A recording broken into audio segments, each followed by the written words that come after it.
The Distant Echo by Val McDermid.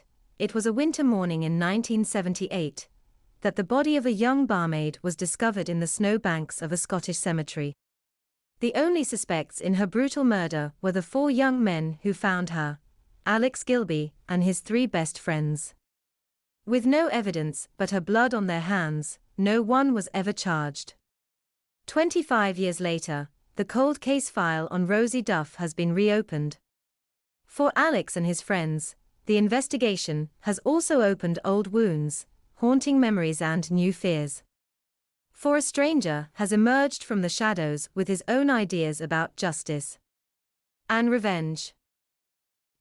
The region's main story tonight. Unsolved murder files are never closed. We owe that to the victims' families. I have personally selected these particular cases, and I'm very confident of seeing some real progress. Chief Constable Sam Haig speaking earlier today, announcing a major review of unsolved murders. His assistant, James Lawson, joins us now live. Mr. Lawson, the oldest case on the list is the brutal killing of teenager Rosemary Duff almost 25 years ago. Can you really hope for new insights after all this time? Definitely. With the recent breakthroughs in forensic techniques, DNA testing and so on, yes. I'm very hopeful. I always like the cemetery at dawn. For some people, a grave represents an ending. For me, it's a beginning. I've been waiting for a sign. Today it came.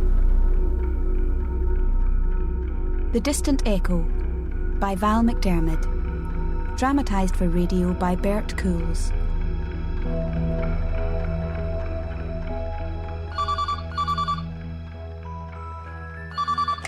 Yes?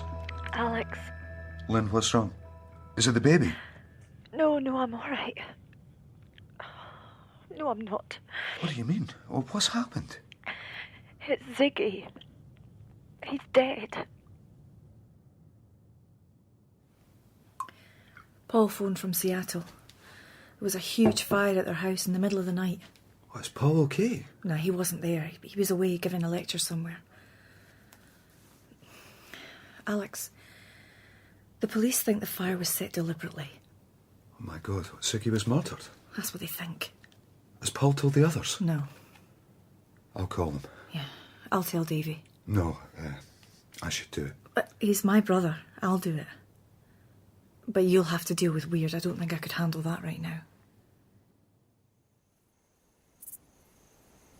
I want you to come close now to your TV set. Come close right now. I want you to say, Lord, guide my path through the sins of the world.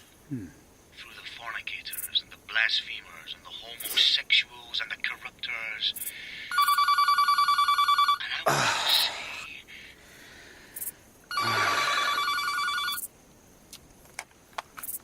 Blue Mountain Ministry, Reverend Tom Mackey. Weird. It's Alex.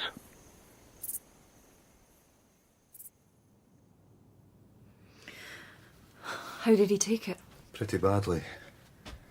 Told me it's living proof that it's possible to hate the sin and love the sinner. Oh, Lord.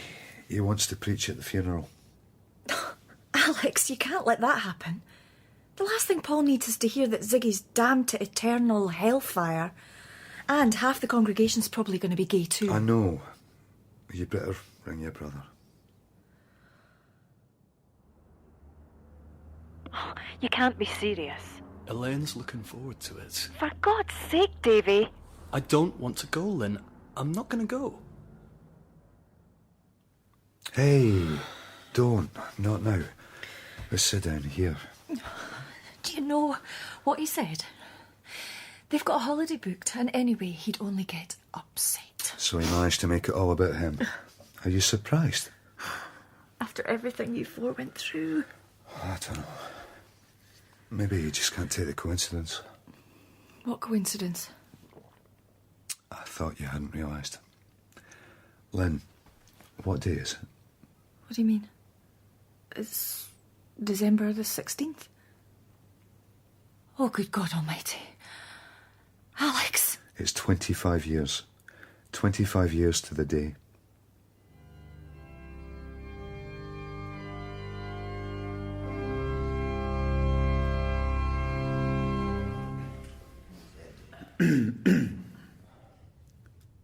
Ziggy was one of my oldest friends.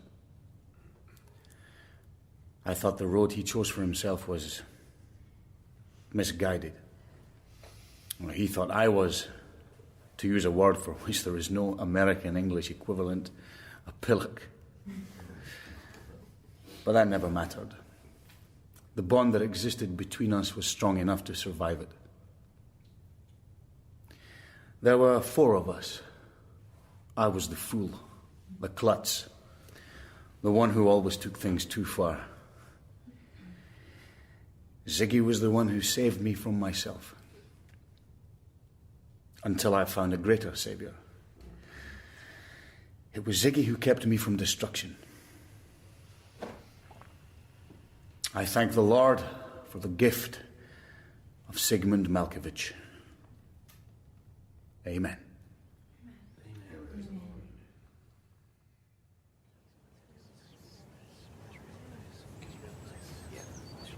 That was good, what you said in there. You were expecting hellfire and damnation at Ziggy's funeral. I thought you knew me better than that. Sorry. All these flowers. Dear Dr. Ziggy, the world's too big without you. From all your friends at the clinic. You should have brought a camera. Got some pictures for Lynn. Yeah. Pity she couldn't make it, but she's sensible to be careful. How's she coping? She hates having to take things easy. You know what she's like. Oh, yes. The worst thing is, if she rests during the day, she can't sleep at night. I'm living with an insomniac open university addict. Oh, not for much longer. And it's worth it, believe me. Our children show us the true meaning of God's love. Alex? Weird. Look at this. Very tasteful. White roses and... What flower's that? Look at the card. Rosemary for remembrance. No signature. Rosemary. Oh, come on. You're seeing ghosts where none exist. Rosemary for remembrance.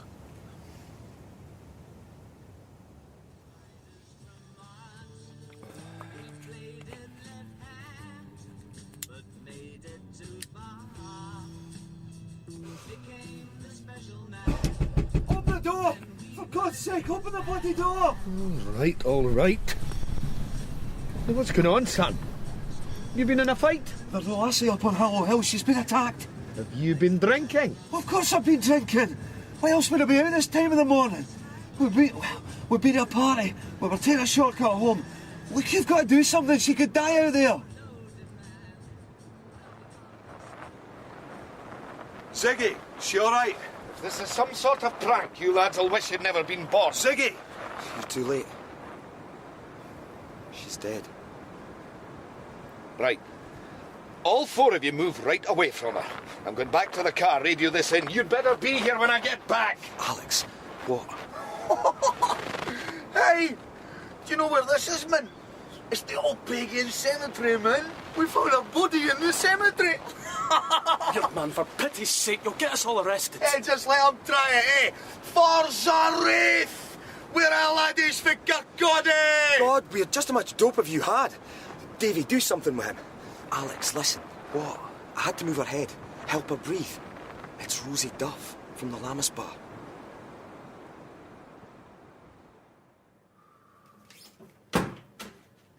I'm Detective Inspector McLennan.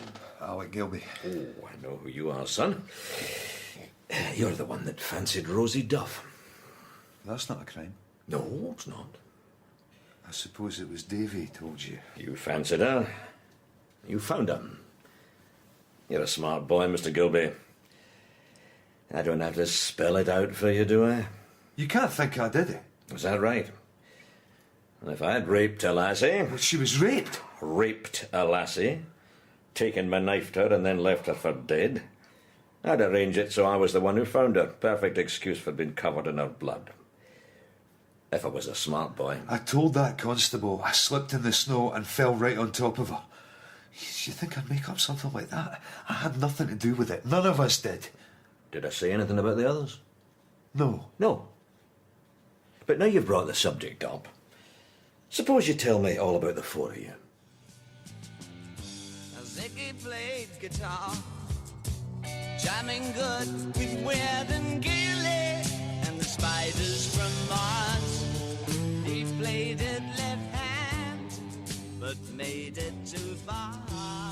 3 computers, Mr. Miller? For my work, Assistant Chief Constable. Mr. Lawson will do just fine. Now, I'm happy to leave the technical stuff to those who understand it. People think computers are complicated. Well, they're wrong. Computers are predictable, they're safe, they don't let you down. I was surprised by your reply to my letter. Oh? But then I thought, of course he wants to come here. He wants to see where I live. He wants to find out if I'm a crank, if my information is reliable. And is it? Oh, yes. I've spent a very long time investigating Rosemary Duff. And just why have you done that, Mr. Miller? Because she was my mother. She'd had a child, sir, and we didn't know. The family never mentioned it. It's possible the injuries obscured the evidence. Yeah. Oh, God. So, a son.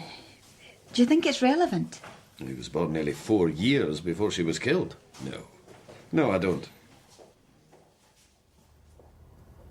She got pregnant when she was 15. Her mother sent her away to a home till I was born, like something out of the 40s. Hiding the shame from the neighbours? She never held me. Never even saw me. I was handed over straight away. They had a couple waiting. We're dead now, or as good as. That's why I started this. I wanted to find out who I really was. And when I finally tracked her down, I discovered she was murdered. And nobody brought to book. Have you been in touch with her family? Well, her parents are dead, but there's her brother, my uncle. Well, no, not yet. But you're planning to? You don't think I should? It's your decision, of course. Unless he's changed a lot since I knew him. You might do well to let sleeping dogs lie. Where are those bastards? Can I help you, sir? I want the bastards who killed my sister, Rosie Duff. You've got them here, 4 students. I want to see them. I'm very sorry about your sister, sir, but I want to see them. Nobody has been arrested. We've been questioning witnesses, that's all. Not suspects, witnesses. So, you don't know who did it? Not yet, sir. Well, they better hope you catch them before I do. If I get to them first, I swear to God I'll kill them.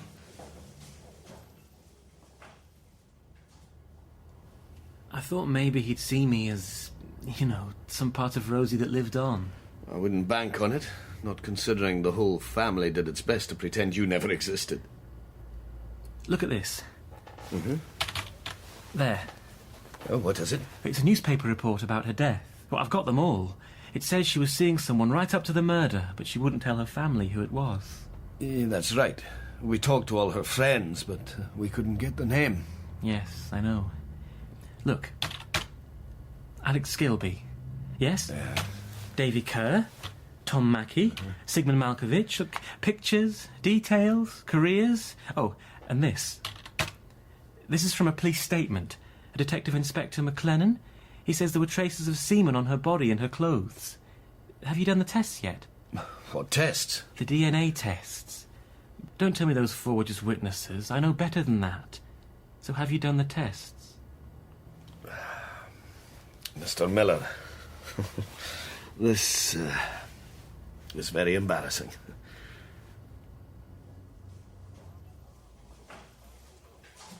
You told him? I'm afraid I had no choice. I hope to God he's the good sense to keep it to himself. Yes. I'm going to have to tell Brian Duff now, too. Sir? I can't take the risk. If it does leak, I don't want him finding out from his morning paper. I don't bloody believe this. You've lost the evidence. Not lost, sir, just mislaid. It's been filed in the wrong place, that's all. We'll find it. So those 4 bastards are still safe? Why didn't you tell us about Rosie's son? Because it had nothing to do with her death. Because we didn't want people like you saying she was a slag and she got what was coming to her. How did you find out? Who was the father? His name's John Stobie. He buggered off to England before the kid was born. Did he ever come back? No, funny that. I'd have welcomed him with open arms. Don't waste your time there, Lawson. You people couldn't do your job back then, and you still bloody can't.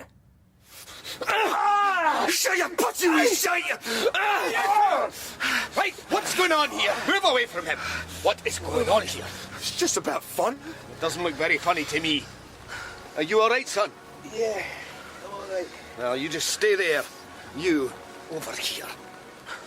It was the funeral today, right? Right. Then I'm going to turn a blind eye for your parents' sake. Get yourself lost before I change my mind. Well, go on, go, and think yourself lucky. Bet the other three murdering gobshites weren't with him. Now, let's have a look at you. I'll be okay. I live with a doctor. Last I heard he was a medical student. Come on, my place is just round the corner. Let's get you cleaned up.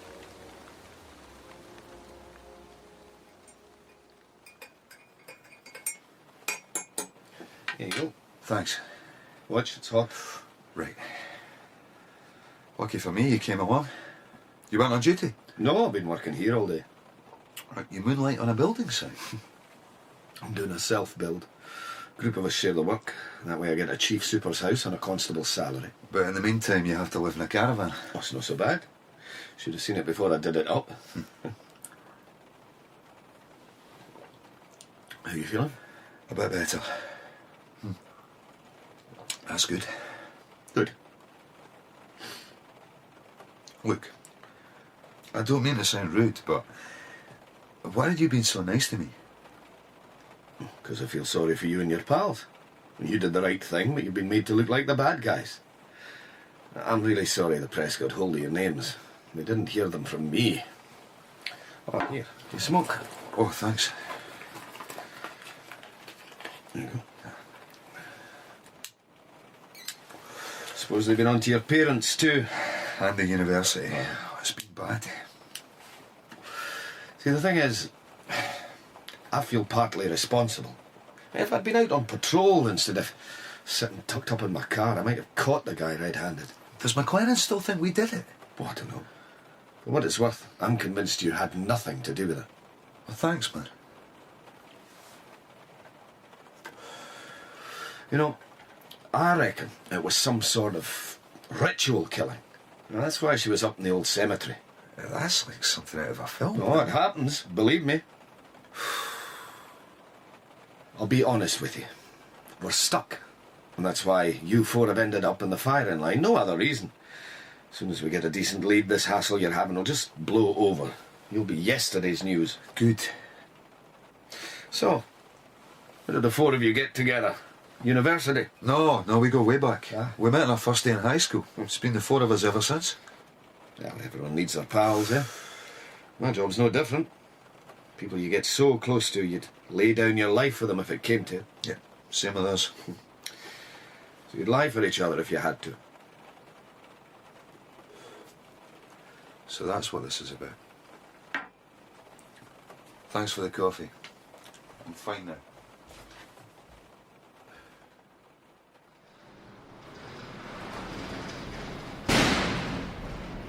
Thanks. No rest for the wicked, then? Oh, you know me, George. I love this place. Just can't keep away. Aye, me too. Hello, Alex. I thought you were supposed to be in France. Change of plans. Elaine's mother's come down with the flu. Good flight? Davy, I'm just back from burying my best friend. I'm shattered. And all I want is a quiet evening at home with my wife. Why the hell are you here? It's this review of the murder. It's brought a lot of stuff to the surface. I need to talk to someone who understands. God, Alex, I'm sorry. I am so sorry. Sorry for what? Oh, no. No, look, I shouldn't have come.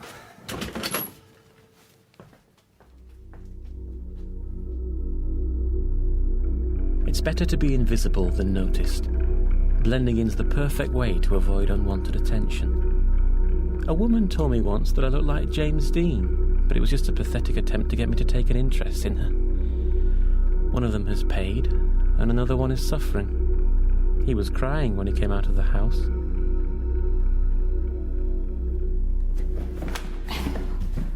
Oh, suppose it's too much to expect a bit of dusting, eh, George? Right. June 1981. 2 years too late, but who's counting? Oh, great. Welcome to the Oxfam reject pile. Right. 1 pair of jeans and 1 pair women's knickers. Case 8149/1. Right. 1 t-shirt. Oh, yuck. 1 disgusting t-shirt. Case 8151/3. 1 craft knife and 2 kids' gym shoes. 8165/2. 1 checked shirt. 1 bra. 1... Oh, rather nice necklace. 8153/6. 1 cardigan, red, case number 7917/5. 79. Oh my God.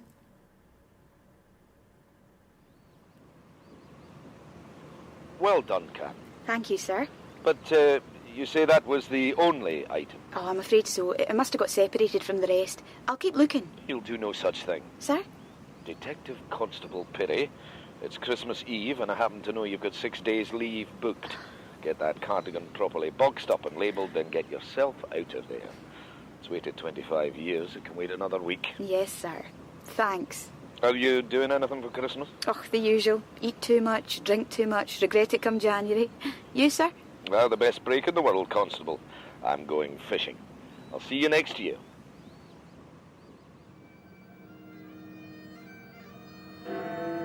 Happy New Year, love. Happy New Year.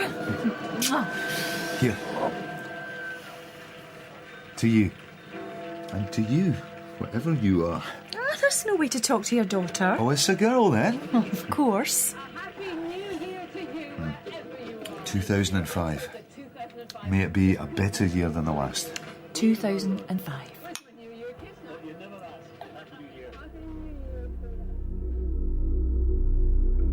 Waiting is one of the things I do best. Waiting and watching and being still and lying. Every Thursday evening, the wife goes out and the man is left alone in the house. So predictable.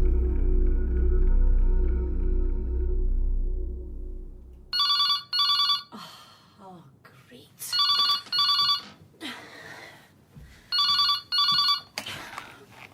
Lynn Gilby? Oh, thank God. Who is this? It's me.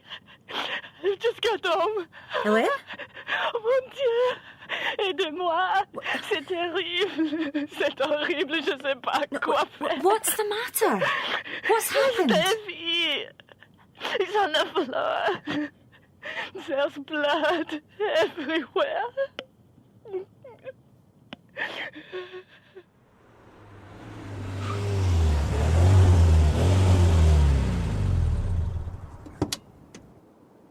Can I help you, sir? I'm his brother-in-law, the man who's been attacked, Davy Kerr. Look, please let me through. Can I see some ID, please, sir? Yes. There. Satisfied. Now, can I see him, please? Sorry, sir. Mr. Kerr's been pronounced dead. Hélène, what happened? Do you know? They won't tell me anything.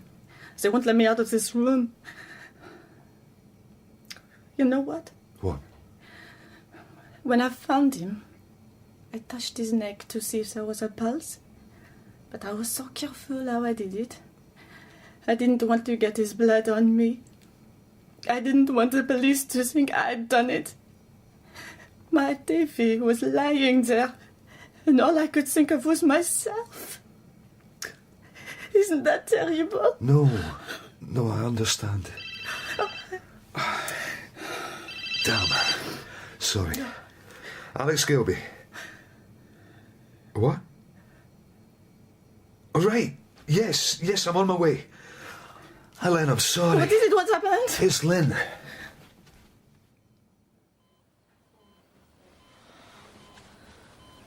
Alex. I'm here, love. I was right. Yes. Yeah, you were. Have you seen her? Yeah, down in the, what is it, neonatal unit. Yeah. She's doing fine. Breathing by herself now, they said. Yeah. They let me touch her. Just her hand. Oh, so tiny. Oh, love. I know. Alex. What? I want to call her Davina. After Davy. And they're both okay? Yeah. God be praised. And when can you bring them home? Lynn, pretty soon, they said. Davina, they're not sure. She'll be there before you know it. I'll remember you in my prayers. Yeah, thanks. It makes a difference. You'd be surprised. How's Lynn about the other thing? Numb, still, I think. They weren't close, but even so. Weird. About Davy. Not now, Alex. Sorry? You're done in, and I want to think about it. Pray for guidance. We'll talk later.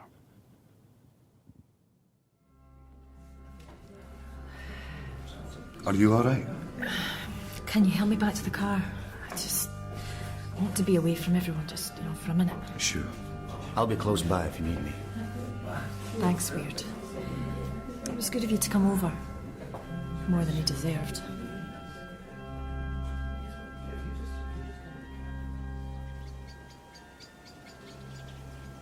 This bothers you, doesn't it? All this. I was watching you inside. It's so wrong. I doubt if Davy had been in a church since he was christened. Well, that doesn't make it any less sincere. Alex, have you looked at the flowers? I haven't had time. Why? There's a wreath of white roses and... I took the card. Here. Rosemary for remembrance. Oh, my God. Weird. This can't be a coincidence. No, it can't. And neither can the murders.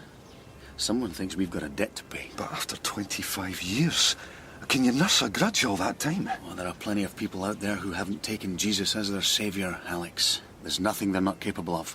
What do you think we should do? I plan to get on a plane tomorrow and head home. And then I'm going on retreat, off into the wilderness to get back in touch with my spirituality. Well, that's what I'll tell my congregation. You can't hide forever. I know that. Once I'm safely out the way, I'm going to hire a private detective to find out just who sent that wreath to Ziggy's funeral. You've got things all worked out, haven't you? You were expecting this. I've had time to think. And to pray. And God helps those who help themselves. So I made a plan, just in case. You should do the same. Take care of yourself, Alex. Here. Ah, very bloody touching. You remember me then? Good. Come to gloat, have you? Poetic justice, isn't that what they call it? You murderous wee shite. You bastard! Leave it. Oh, Alex, come on, leave it. Right. We never touched your sister, Brian. The DNA evidence will prove it. You don't know. He hasn't told you. What are you on about? Who? There isn't any DNA evidence. Those useless bastards have lost it. What? Rosie's clothes. They've lost the lot. So you're safe from the long arm of the law. Didn't it save your pal, though? Did it?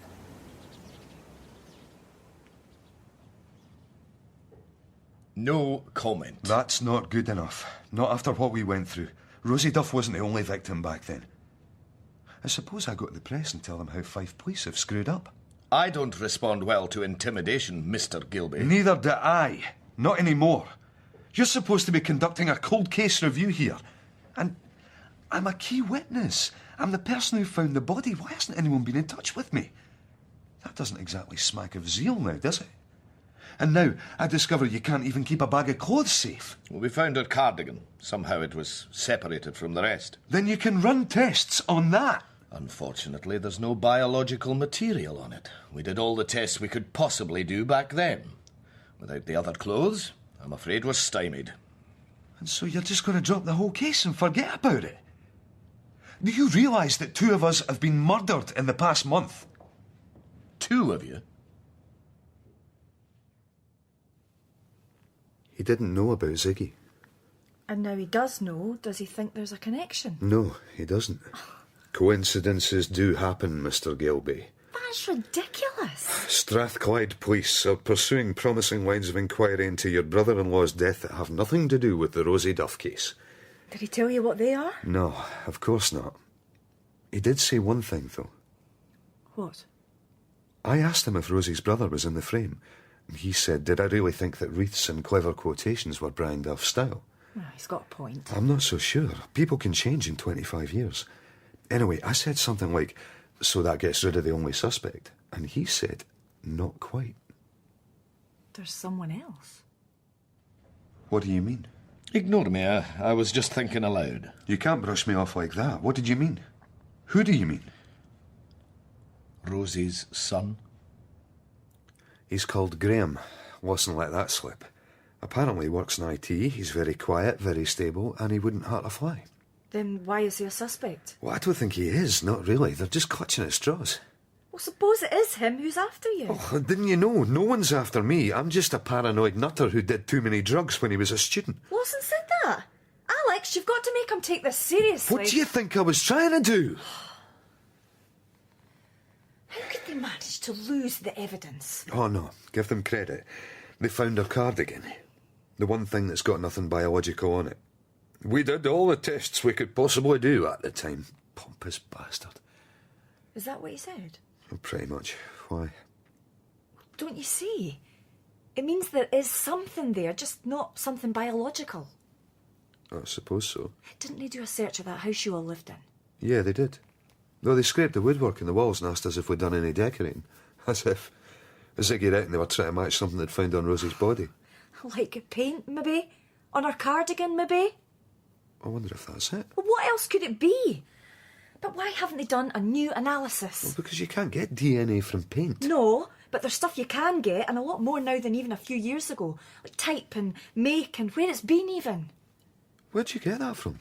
Open University? CSI. When? No, they always get that stuff right. They're famous for it.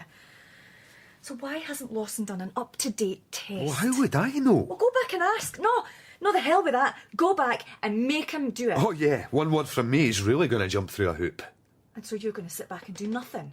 My brother is dead. Someone walked into his house and murdered him. I don't want you to die too.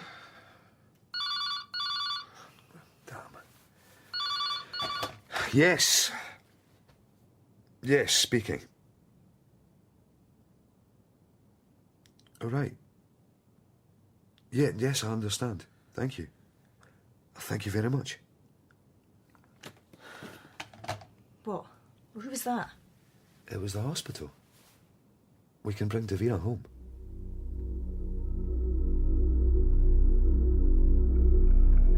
I like to look at families in the street. I want to talk to the children who are wanted, who weren't given away, to tell them how lucky they are. But I don't. It's better to stay in the shadows. Hospital car parks are good places. No one gives you a second look.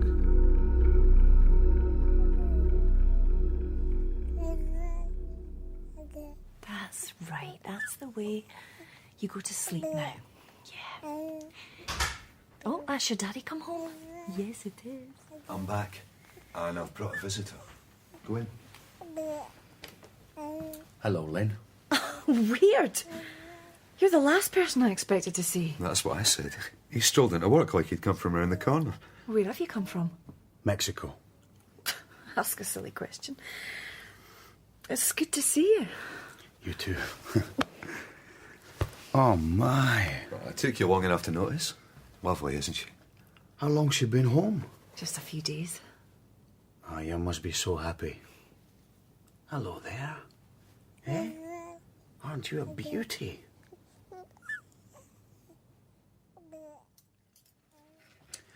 The detective I hired came through. I wanted to tell you what you found, and I reckon I can hide out just as well here as anywhere. You know who sent the wreath? He lives right here, in Fife. And the name means nothing to me, though. Graham Miller. You know who he is? Let's say we can make an educated guess. Lawson will have to listen to me now. I'm sorry, Mr. Lawson's unavailable. I'm the officer in charge of the Rosie Duff case. How can I help you? I want to see Lawson. We'll wait. There's no point. He's actually on a couple of days' leave. Gone fishing. Yes, he goes up to Loch Leven. How did you know that? I didn't. It's just a figure of speech. Mr. Gilby, Mr. Lawson briefed me on your meeting. I can only repeat what he said. No one is after you. There's nothing to worry about. Really? What if we told you that Graham Miller sent those wreaths? What wreaths? I thought you said you'd been briefed. You'd better come through. That is strange, I'll grant you. But it doesn't mean Mr. Miller's going round killing people. How many of us have to die before you start taking this seriously? Reverend Mackey, has anyone threatened you? No. Have there been any strange phone calls, any unexplained hang-ups? No. Mr. Gilby, No. have you had anyone hanging round your home? No. Then I'm sorry, there's nothing I can do. Yes, there is. You can get a fresh analysis of the paint on Rosie Duff's cardigan. How do you know about that? Never you mind. What matters is that there are new tests now. Or didn't you know that? Of course I know it. Well then, how about it? It's been considered. The official view is that it wouldn't be cost-effective. God. Do you have any idea what happened to us back then? The four of us were pointed out and stared at and whispered about. The press staked out our homes, terrified our parents. Davy Kerr got so depressed he tried to commit suicide. It's poisoned our lives for 25 years. Now you've got a chance to make some sort of amends. Mr. Gilby! And you stand there and talk to me about cost-effectiveness. Well, if you won't do your bloody job, we'll find someone else who can. Professor Soames, it's good of you to see us. Not many people tell my secretary that it's a matter of life and death. Perhaps you'd be a little more specific. The Rosie Duff case, 1979. And what makes you think I had anything to do with that? This lab handled the forensic evidence. Your name was in the papers at the time. All right, you've been doing some digging. Why? What's your connection? We're two of the four guys who found her. You probably had our clothes under your microscope. That was a long time ago. Why are you here now? We weren't getting anywhere with him until we mentioned the lost evidence. He didn't know.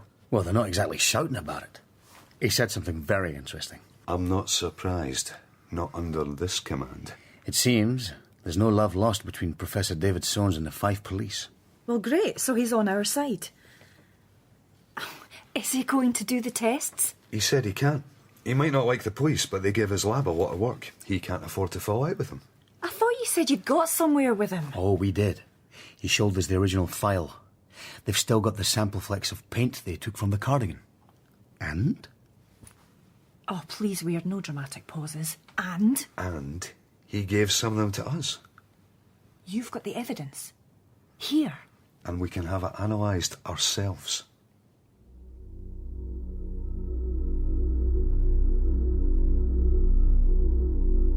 Two deaths should have been enough, but people are so blind. They can't see what's staring them in the face. They must be made to listen. They must be made to listen.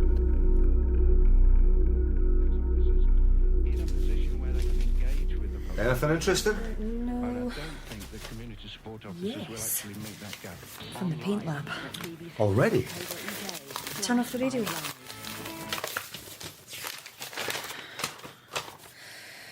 Right. They ran several tests. It's American paint. American? Oh, it's sold in the UK too. Made in the mid-70s. Very specialised formula. Designed for moulded plastic and fiberglass. Very popular with boat builders. Oh, they've given us the colour. Here. Thanks. It's pretty ordinary. Alex? Thanks. Is that all? Hang on. The profile of the droplets indicates that the paint was not wet when it came into contact with the clothing. Not wet? Well, how did it get there? Weird, would you let me finish? There is a high probability that the flecks were transferred to the item from a fibrous surface, possibly a carpet. The shape further indicates that the original transfer of paint to this second surface was in the form of fine spattering from a height of 2 metres or greater. And that's it. Does it get us any further forward? I'm not sure. I need to pray for enlightenment. Alex? I have to go into work. I do still have a business to run. Should you be driving around alone? I think I'll be perfectly safe in broad daylight, and I'll be back long before dark. Don't worry, love. Weird. You be careful. Yeah, you too.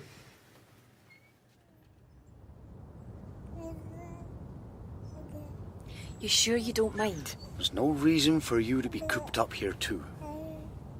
You really don't want me to come with you? I want you safely here with the door locked. You won't be long, will we? Just a quick bit of shopping. Well, mind you get someone to do the lifting. I shall. Now get back inside. Yes, ma'am.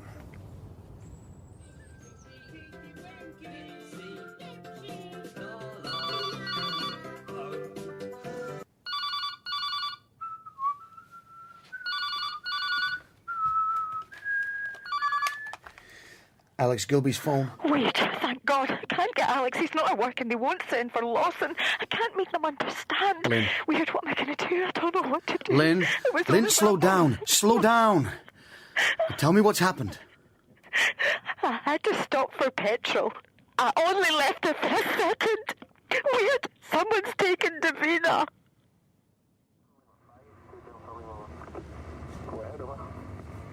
Lynn, Oh, weird. I've been trying Alex's mobile. No dice. Oh, sweet Jesus, he's got him too. We don't know that. You, Sir, you can't be. shut up. This is a crime. Why isn't Lawson here? Sir, the Assistant Chief Constable All right, doesn't Jill, concern I'll deal us, with sir. this. Well, not you. Mr. Lawson just radioed. Graham Miller has emailed the press and the TV. He says he's abducted a baby because 5 police are shielding the men who murdered his mother. Is she all right? Has he hurt her? We don't know that. I'm sorry. All right. Now we know what's happening. Now what's Lawson going to do about it? He's on his way to Miller's house. I have to take you there. The bloody press are here already. Mrs. Gilby, keep your head down. They're not the only ones. What do you mean? Don't worry. It's standard procedure. They won't shoot till there's no other choice.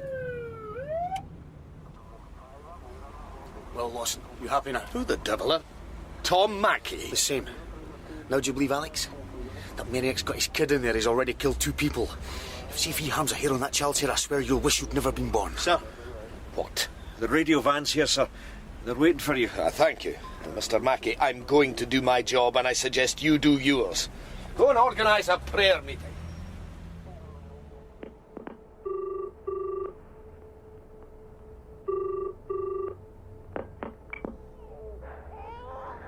Graham? Graham, talk to me. Lawson? Yes. Good. This conversation's going out live on the web, and the media have the address. If you cut off my power, I'll switch the batteries. If you try to close the website, it'll jump to another server. Do you understand me? Graham, how's the baby? It's a pain in the ass. Nothing. Where the hell is Alex? He's in there. Or he's dead. You mustn't think like that. Well, what am I supposed to think? Look, I've left him a message. He'll pick it up and phone back. You'll see. What? What's happened? Mrs. Gilby, Davina's okay. Oh, thank God. We can hear her over the phone line. Someone's talking to him. Well, for pity's sake, don't let anyone make him angry.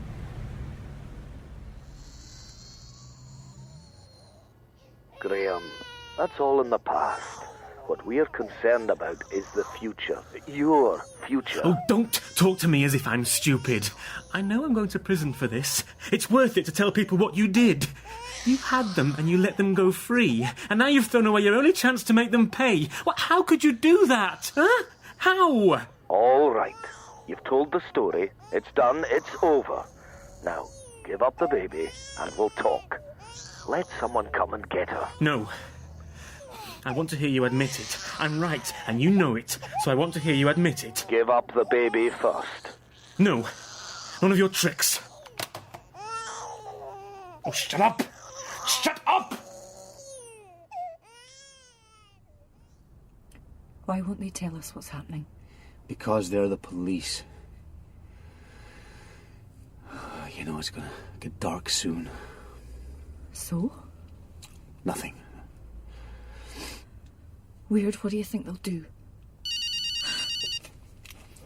Tom Mackey. Weird. Alex. Thank God. Praise the Lord. Alex, where are you? I've been in a black spot. No reception. Weird, what's going on? I've got your message and a whole string of others from the press wanting me to bring them back. Alex, you have to be calm. What is it? Lynn? Davina? Something bad's happened, but everyone's okay. For God's sake, tell me. Miller has taken Davina and he's holding her hostage. Weird, what's happening? Alex, you still there? Where are you? Where's he got Davina? His house. St. Monans, Carlton Way. We were outside with half of Fife police. Listen, I'm about 40 minutes away. Don't let them do anything. You understand, they mustn't do anything. I don't know if I can stop them. You must. All right, listen. We don't know if Miller's armed, but we've reason to believe he's already killed twice. Now, one team goes in the front, the other in the back. Clear? Sir. We wait till it's dark, then I'll give the final briefing. I want this to go like clockwork, and I want that baby out of there, alive and unharmed. Now, that's all. Keep those reporters back, Sarge. Come on, find the tapes. Back off, or you'll be under arrest. Now, sir, I told you I'm the father. It's my baby in there. My wife's here somewhere. And do you have some ID, sir? Here. See? Alex Gilby. Now, for pity's sake, let me through. Let me see, please. I'm sorry, Mr. Gilby. We have to be careful. I'm sure you understand. Wait here, sir. I'll find someone to take you to your wife.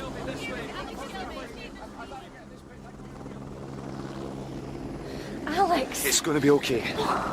I can end this now. How? Alex. Weird. Where's Lawson? I don't know, but she might. Mr. Gilby. Where's Lawson? At a briefing. He'll be back soon. You can talk to him then. I don't want to talk to him. I want to talk to Miller. That's not possible. This is about Rosie Duff, right? He's got my daughter because he thinks I had something to do with Rosie Duff's murder. That's what he's saying, yes. Well, I can prove I didn't. Alex? If you've got information about the case, I'm the one you should be talking to. I'll explain everything, I promise, but right now you've got to trust me. I'm the only one that can put a stop to this. Look, it's my daughter's life that's at stake here, please.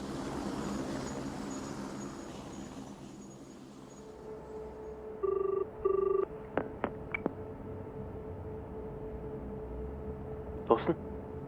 This isn't Lawson. This is Alex Gilby. I've got nothing to say to you. Don't hang up. You just have to listen. I didn't kill your mother, but I know who did, and I can prove it. Shut up, you murdering bastard! Graham, listen. In my pocket, I've got flakes of paint that match the ones in your mother's clothes. I collected them myself today. You killed her. There was no one else there. Yes, there was. Someone no one paid any attention to. Someone your mother was seeing. Someone who met her after she finished at the bar and took her back to his place. Now, I'm not sure, but I think she refused to have sex with him and he raped her. Then he came back to his senses and realised he couldn't let her tell anyone. It would be the end of everything for him. So he stabbed her and took her up to Hallow Hill and left her to die. And nobody ever suspected him.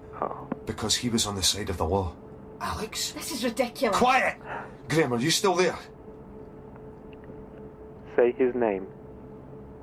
Lawson. It was Lawson. I'm ending this. No! Let him finish! Let go of me! Graham! Graham, are you still there? I thought he was doing it because it was the only way of getting some kind of justice. He must have been doing it to cover his back. Doing what? Graham, doing what? Killing you guys. What? What do you mean? I saw him break into Davy Kerr's house. I saw the knife, and he was staking out your place too. I thought he wanted justice. But if he killed my mother... Shit! What have you done? He's killed the bar. You were live on the internet. Half the press in Scotland's listening in. Oh, God. Listen to me. You need to secure his caravan. What caravan? Lawson's fishing caravan, up at Lochleven. The paint on the ceiling matches the paint on Rosie's cardigan. It's very rare paint, and it's a perfect match. And there might even still be blood deep in the carpet. You expect me to take this seriously? It's all true. Here's the proof. When I saw the cover, it all came together. Special paint, fiberglass, everything. I thought there was a chance Lawson had kept the old van for his fishing trips. You told me where to look. I told you. If you let Lawson get down there first, he'll destroy it. He'll burn it down. He'll stop at nothing to cover his tracks. Take him into custody and secure the caravan. You want me to arrest the Assistant Chief Constable? You said it yourself. The press heard me make the accusation, and they heard what Miller said too. It'll be in the local news tonight and all over the papers tomorrow morning. If you think Lawson's innocent, then show him to be innocent. For God's sake, do it! Sir? What the hell's going on? Karen, get these people out of here! Sir, there have been some very serious allegations. My God, if you put this operation at risk... This is Domino Leader. Strike team, stand by. No! Oh, what the hell's the matter with that? It! You fool. The situation's poised on a knife edge. Just stand there, shut up and let me save your daughter. I say again, strike team, stand by. Move in on my mark.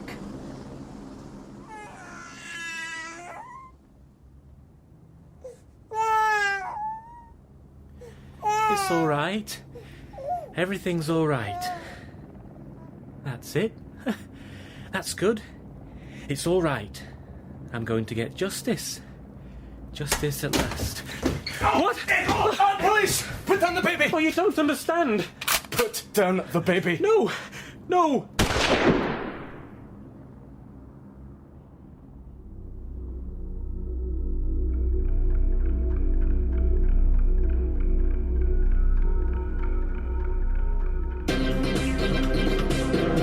The region's main story tonight.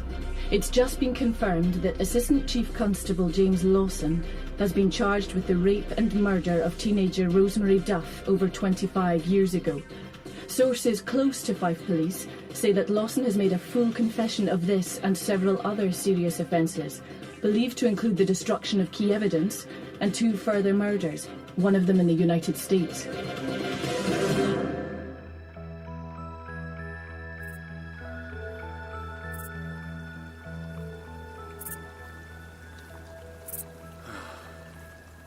Still can't see it.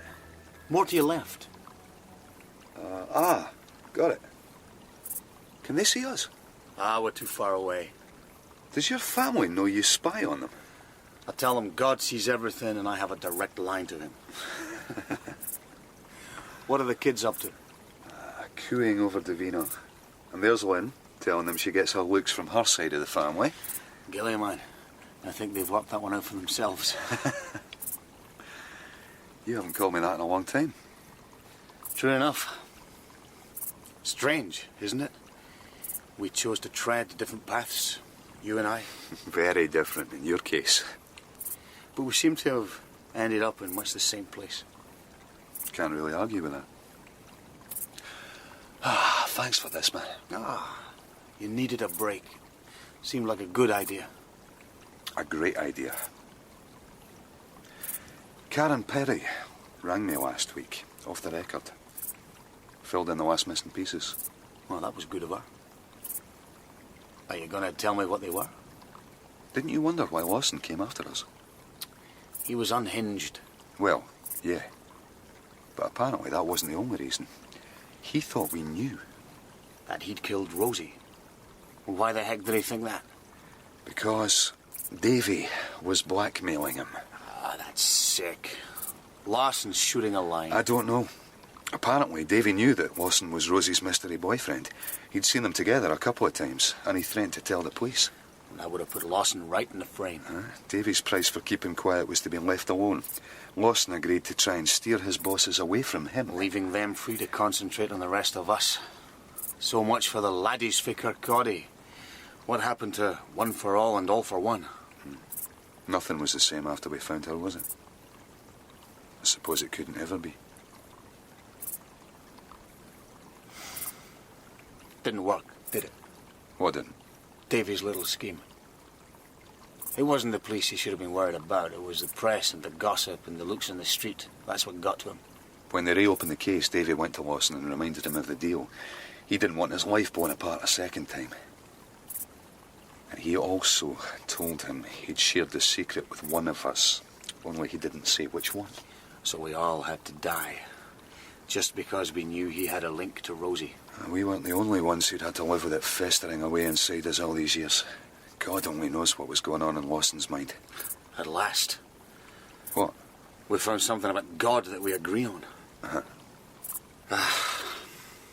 We've got the only answer that matters. We know who killed Rosie Duff. We can put it to rest, thanks to you. You know, it's going to be odd. What is? Not having it hanging over me.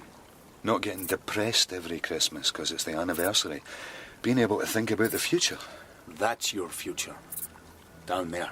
Yeah. Shall we go back down? Aye. Let's do that.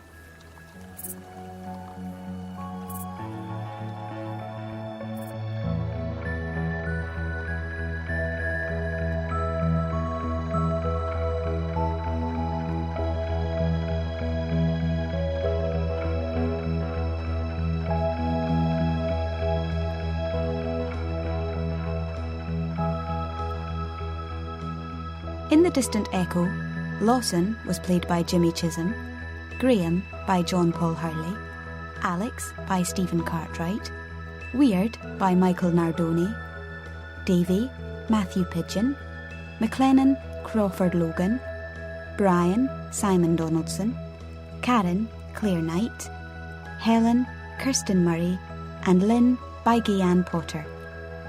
The Distant Echo was written by Val McDermid and dramatised for radio by Bert Cools.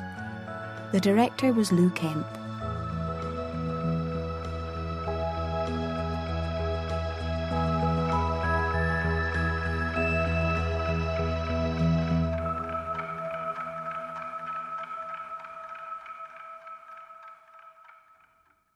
The Serpent's Smile by Olga Heskey. It's Saturday evening in Tel Aviv, from dusk on the eve of the Sabbath, until the first star puts in an appearance in the Saturday evening sky, the whole town is pretty much like a morgue. Then slowly, one by one, the shops down the main thoroughfare, Dizengoff Street, switch on their lights and open their doors. The scores of cafes set out their tables and chairs on the wide boulevards. The traffic starts to flow slowly at first, then faster and more furiously as daylight fades completely into the balmy summer night. The people come in ones and twos, in scores, and then in droves to sample the cosmopolitan delights of one of the world's greatest thoroughfares, the Champs-Élysées of Israel. Dramatized by Neville Teller from Olga Heskey's 1966 novel, The Serpent's Smile.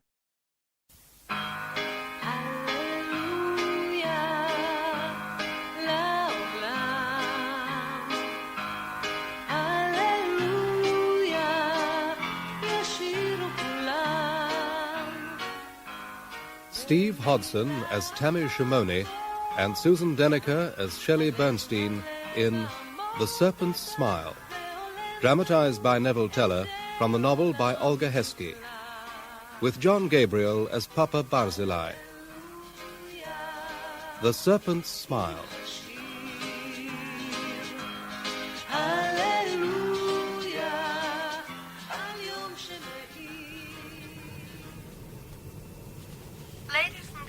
We are beginning our descent to Tel Aviv Airport. Would you please fasten your seatbelts and extinguish all cigarettes? Thank you. Do you mind if I sit here for the landing? I prefer being near the front. Help yourself. You're an American. How'd you guess? Well, I thought so anyway. You can tell that fine box freshness a mile off. Wow, a compliment, I think. And they told me all Israelis were rude. Well, you are an Israeli, I take it. Well, I travel a lot. That makes the rough ways smooth, as the Bible puts it. By the way, I'm Yehoshua Caleb. Josh, to you. I'm Shelley Bernstein. Oh, Shelley. I like it. I prefer the Hebrew version. Oh, which is? Sivia, or so my grandma in the Bronx always told me. Shelley's fine. been to Israel before? No, it's my first time. I'm on a round trip. London, Paris, Rome, Istanbul, and Tel Aviv. Sounds great. Tiring, but great. I'm being finished American style. Last leg coming up, and then it's back to the family business. Cosmetics. Where have you been? Well, I've also been on a sort of mini tour. Then I hopped over to Istanbul to catch this flight.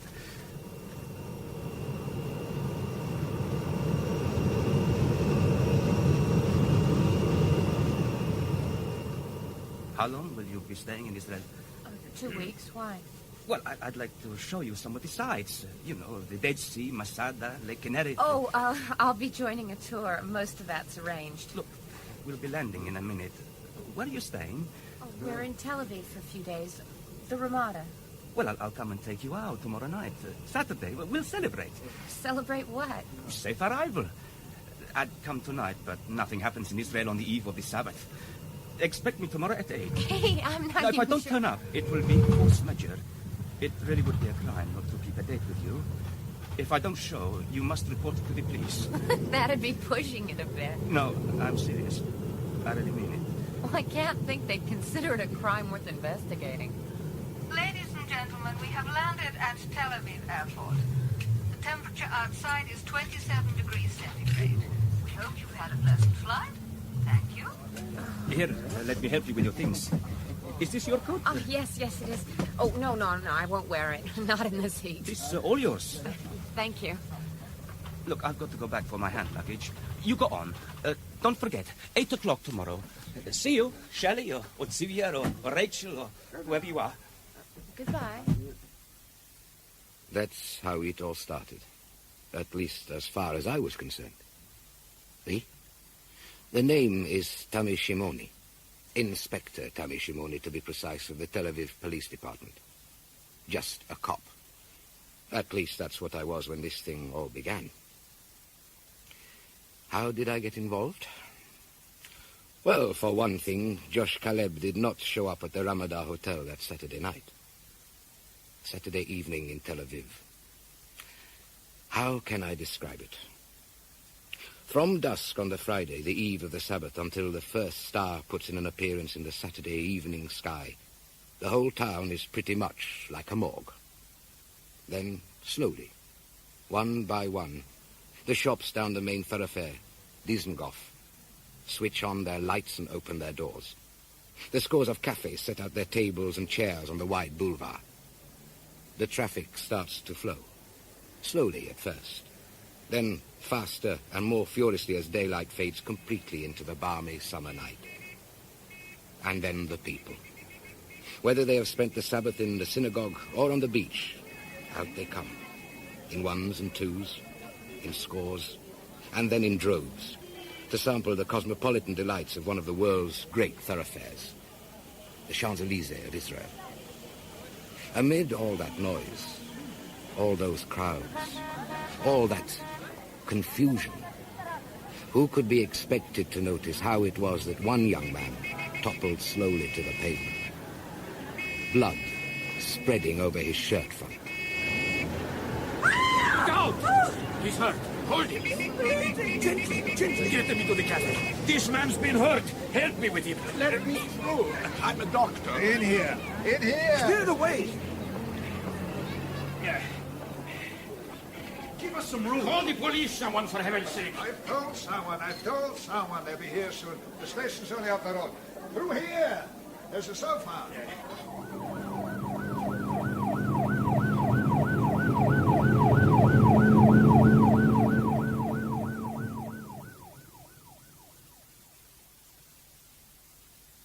Well, Doctor? Petey, a nice-looking young fellow. Dead on arrival, I'm afraid, Inspector.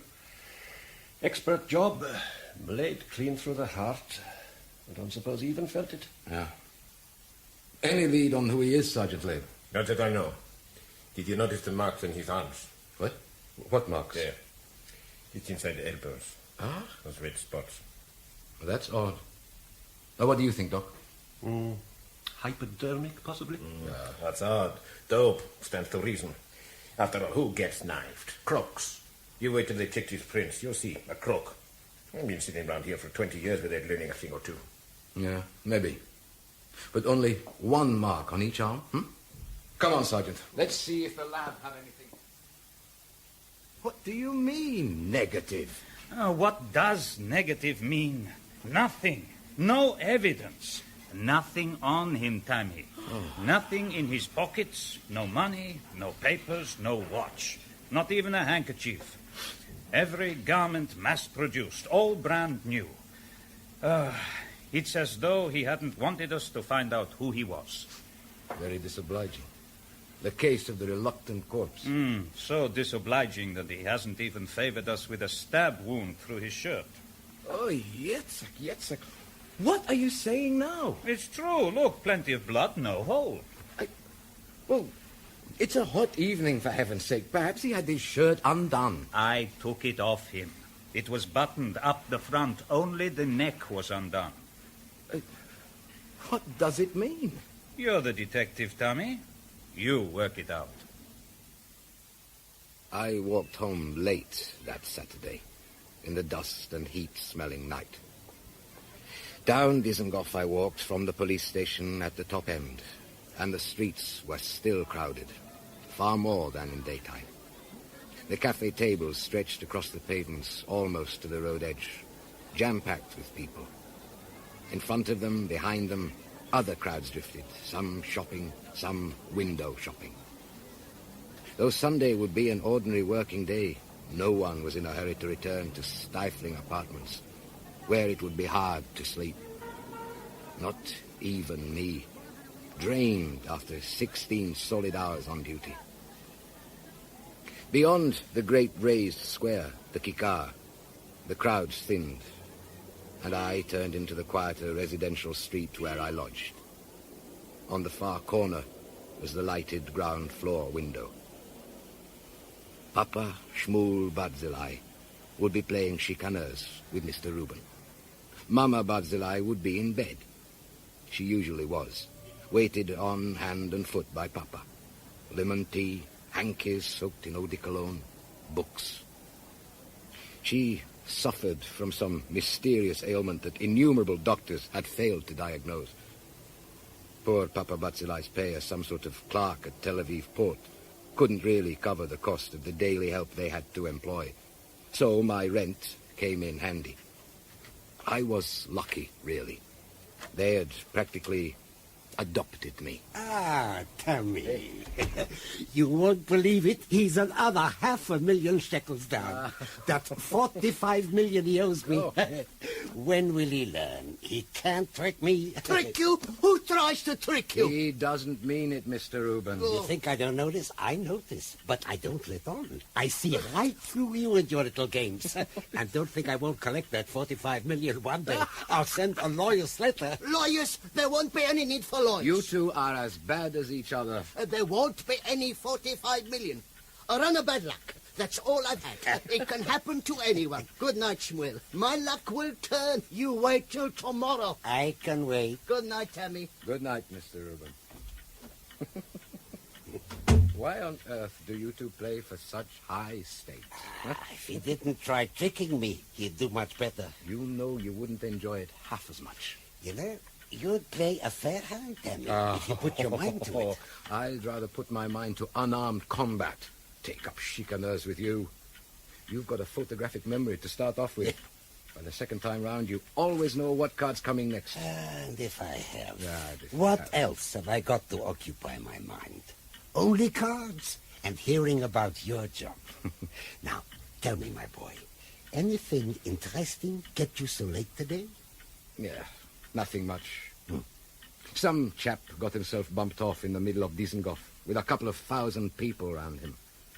And, of course, no one saw a damn thing. Know who he was? No idea. That's the snag. There wasn't a thing on him apart from his clothes. No marks except a knife wound. Interesting. Wonder where he was killed then. Where he... of course. I must have been half asleep. Now that would explain the shirt. There wasn't any hole to correspond with the knife wound. Yeah, he was dead when he arrived at Dizengoff. Probably unloaded from a car at the curb, then simply left to fall. That makes sense of it all. Doesn't explain anything, but it makes some sense. You won't believe it, Tammy, but they've taken our corpse. What do you mean? Who's taken it? There's something up. It's no use asking me. I don't know. Superintendent Cohen, who took it? I told you I don't know. I can guess, but I don't know. Anyway, there was an order from the Inspector General this morning. Oh. Yes, we're to carry on with routine inquiries. Without a corpse, Super, huh? Are they going to tell us who it is? They obviously know. Oh, if I know the form, they'll tell us nothing. We carry on with routine inquiries, and in a day or two we'll be told to forget it. The case is closed. Oh, for heaven's sake. I know, but for the moment, we carry on. You'd better see the two witnesses the squad boys reported in. Yeah. An old doctor sitting outside the cafe and the cafe owner. The rest of them ran like hell when they were asked to give information. Nothing new about that. No. There's only one other job, and then you can have the half day off. Yeah. What is this other job? Just a simple bank robbery, huh? No, nothing like that. A tourist at the Ramada Hotel says she's been robbed. What about somebody else for a change? Everyone else is busy as a left-handed bagel maker. Huh. Can't the tourist wait?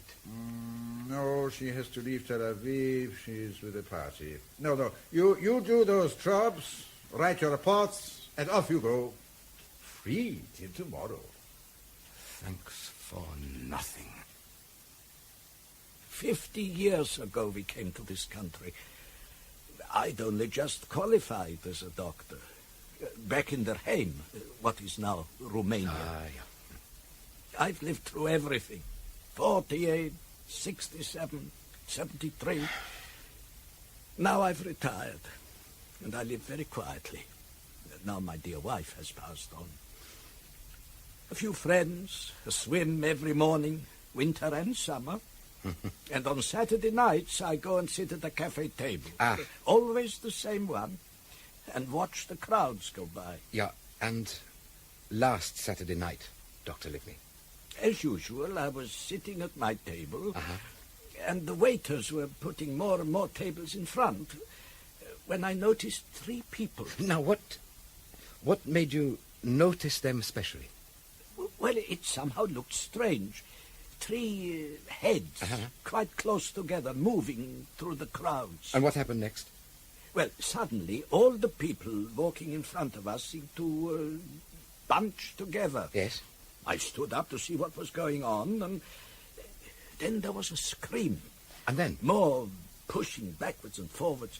And then they were carrying someone into the cafe past me. I called out I was a doctor, and they let me through. The young man was dead when I got to him. Was he warm? Warm? Of course, he must have been. He was just dead, wasn't he? Yes, of course. And the other 2? Would you recognize them again? Could you identify them? No, I don't think so. It was only the heads I saw, dark heads. Or did you see where they came from? Did you see a car pull up at the curb just before? There might have been, but I didn't notice. Well, thank you very much. You've been very helpful. Goodbye, Dr. Livney. That's a striking photograph. What? Oh, my son. He died in the 6-day war. On the last day. Oh. I'm sorry. You know, you're like him. Very much like. I noticed it at once. I wasn't, though. Like his son, I mean. No, I reckon he saw his son in every young man he met. He waved at me as I walked down the garden. His son should have been there, to pull up the cactuses and plant some flowers. It was 10:30. My next call was the cafe owner. The Café Schwartz in Dizengoff was empty. Outside, there were one or two early morning coffee drinkers.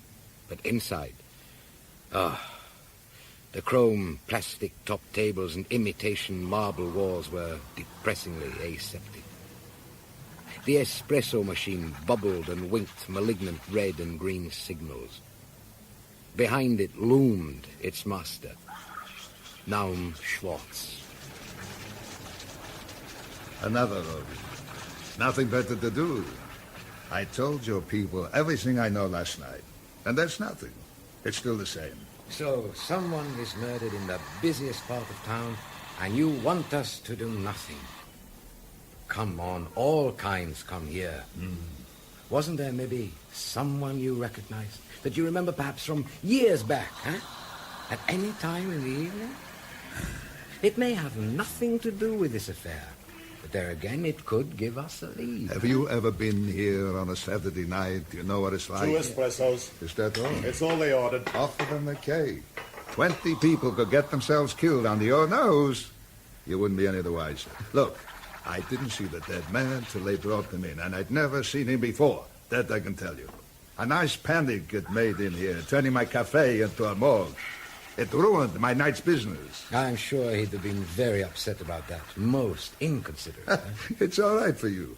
You get your wages, come on. In fact, the more corpses, the better, eh? So you saw nothing. Couldn't have.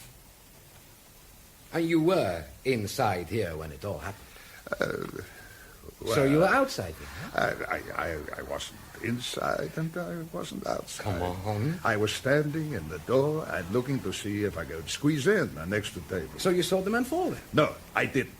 I saw heads bobbing about. I thought someone had fainted. And before that, maybe you recognized someone, some passerby. Well, it won't help. Tell me.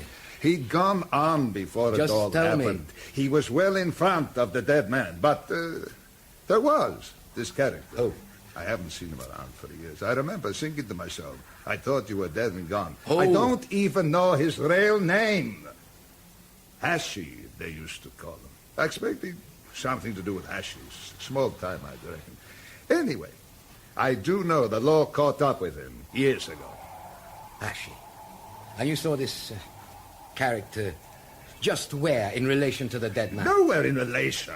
I said it was before all that. I just caught sight of him. He was looking around. Maybe he'd seen or heard something. Then he was gone. I never gave it another thought till you asked me just now. But that's you all over. All of you. Putting words into people's mouths. 11:15. Only the American tourist to see now, and a couple of reports to write. Prospects for my half-day were definitely bright. The Ramada Hotel is one of half a dozen that rise monolithic on the seaward side of Tel Aviv's promenade. If it has any distinguishing feature, it is that it projects a shade more defiantly than most towards the sea, while from its townward face, honeycombed with balconies like a hive for giant bees, a glass-doored portico leads into a lobby chilled to freezing. Police. You have a guest by name Bernstein? Miss Bernstein? Yes, room 210. You can phone from here. 210, thanks.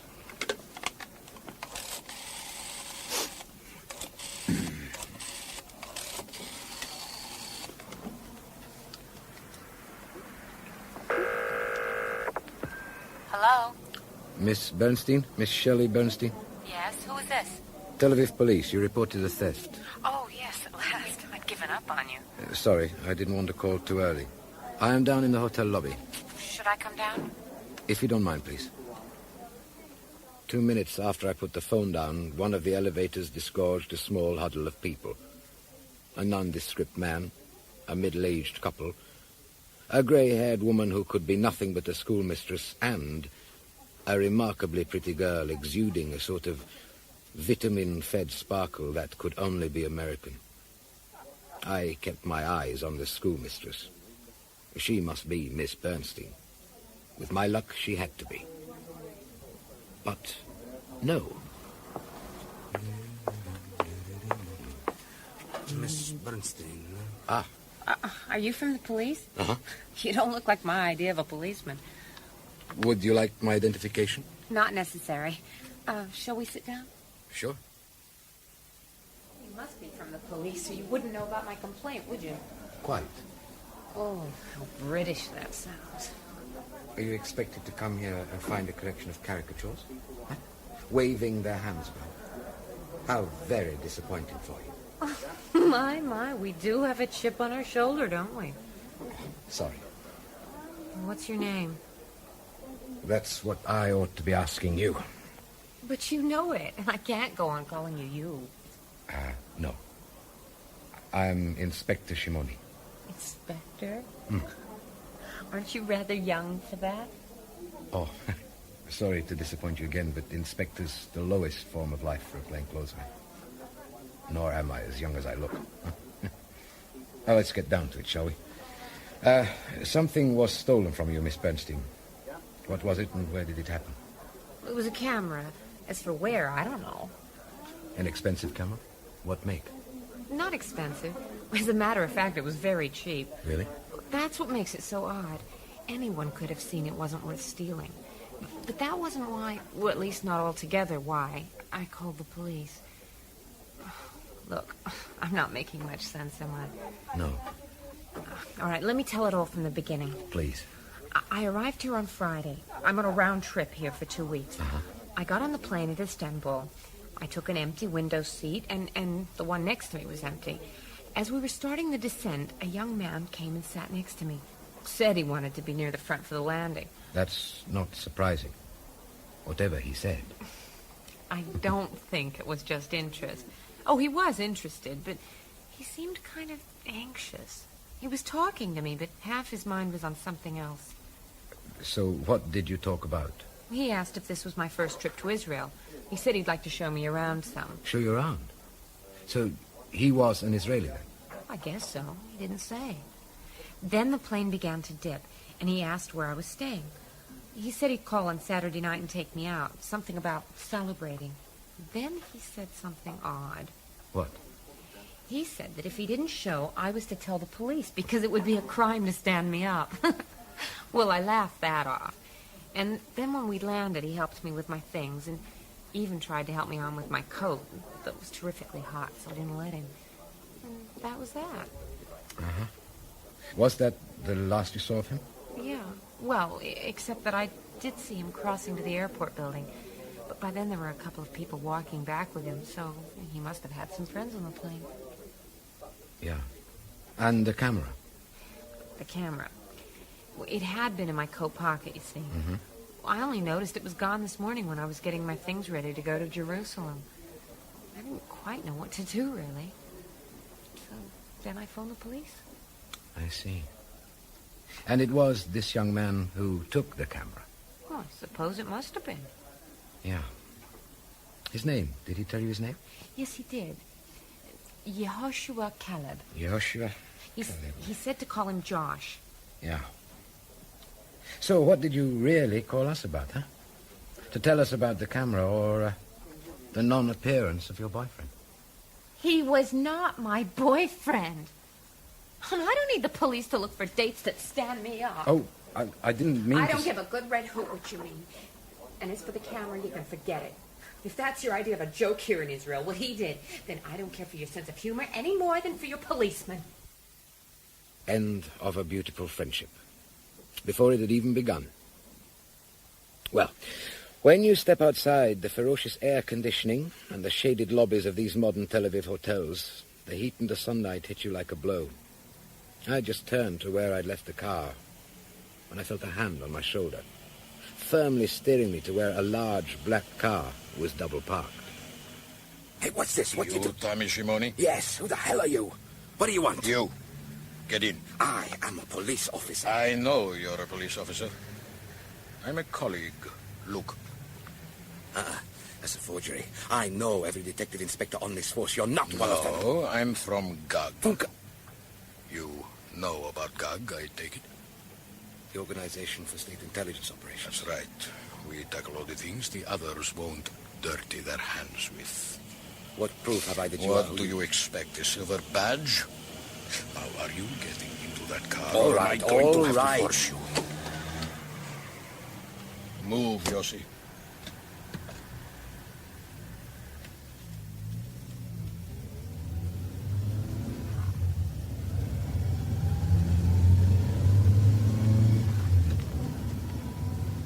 What are you looking at your watch for? You got something planned for this afternoon? My half day. I'd fix something up. Yes.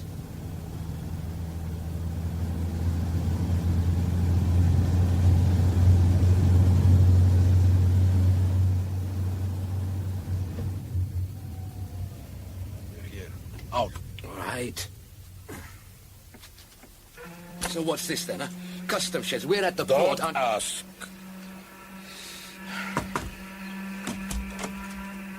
Inspector Shimoni. Here you go. Ah, Tammy. Thank you, Uzi. Come in, come in. Papa Barzillai? Papa, what on earth? Close the door, Tammy, and close your mouth. You look like a stranded fish. Sorry. Yes, sorry. What are you doing here? What do you think I'm doing? I'm working. But you're the... But I'm the last person you'd expect to find in this chair, is that it? Yes. Even though you know I come to the port every day. Exactly. It's my cover, Tammy. I see. Sit down, sit down. You make the place look untidy. Now, first of all, don't be angry. Angry? Tammy, do you mind keeping your voice down? Yes, well, no one likes being fooled. Why have you suddenly decided to let me in on it now? Huh? I always meant to have you with us sooner or later, but there's always the right moment. Now is the time. We need you. Why? Why me? I'll come to that. First, do you know what GUG is? Yes, top security. That's good enough. We coordinate the work of the other three agencies. So police, Shin Bet, and military intelligence. Uh-huh. And we function in ways the others can't. The real power of this organization that I control comes from the fact that hardly anyone knows me. The other agencies are run by people in the public eye. They have to answer for what they do because, thank heavens, we live in a parliamentary democracy, Tommy. I, though, I don't need to answer any questions because nobody would think of asking me any. Now, why do I want you? The reason, Tammy, is that you are already into something we are busy with. Huh? The dead man on Dizengoff? Yes. I'm not really into it, you know. Not since you, had him taken away from us. Was he one of yours? He was, yes, but we didn't know he was coming back to Israel on that flight. Where do I come into all this? You've heard perhaps about the East German scientists working in Libya. Oh, yes, only what's in the papers. They're making rockets, aren't they? Rockets, schmockets. Aren't they? No. There's something else being made there now. More horrible, more deadly than any weapon that's ever been used. What? That, unfortunately, is what we don't know. Probably some kind of microvirus. One of their geniuses was a little indiscreet, wrote a letter home, couldn't help boasting. He said there was no antidote, except one made from the same formula. Now, I don't understand these things, but that seemed to make sense to the backroom boys. Tell me, the man you saw yesterday in the morgue went there to find out what it was. And he did. Then you know? No. But we know from his partner that when he got out, he had a sample with him. And that sample was his death warrant. They got it back from him? I'm almost certain they didn't. If they had, we'd never have found the body. But, Papa, I don't see... You will. Now, this is what must have happened. Once he got hold of that sample, his first problem was to get himself out of Libya as fast as he could. So he caught a plane, the first available. It happened to be going to Istanbul. Istanbul? Then he was the man... Exactly. He was the mysterious Joshua Caleb who sat next to your American tourist. Yeah. By the way, Tammy, doesn't that name tell you something? Well, yes, there was something about it, but I couldn't quite work it out. Now, just try this. Now, I don't exactly remember the words, but... From the tribe of Judah, Caleb, the son of somebody or other. Then, from the tribe of Ephraim, Jehoshua, the son of Nun. Yes. The spies sent out by Moses to reconnoiter the Promised Land. Yes. It's a bit of romantic tomfoolery, but since the boys have to have cover names, we choose them from that bunch. We've got a female list, too. But, he gave Miss Bernstein both names, Joshua and Caleb. Yes, I'm afraid that's a bad sign. It means Caleb is dead, too. Oh. Joshua must have known that his chances were pretty slim, that they'd be waiting for him. Oh, no, Papa. They were on the plane with him. Ah. Miss Bernstein noticed that he seemed nervous. Then later she saw him going across the tarmac with 2 other people. They must have been on the plane with him. She assumed they were friends. Why on earth didn't he ask someone, anyone, for help? Because it wasn't one of our planes, Tammy. How could he know who to trust? He trusted her? But he didn't. He didn't dare trust anybody. So he just did the best he could.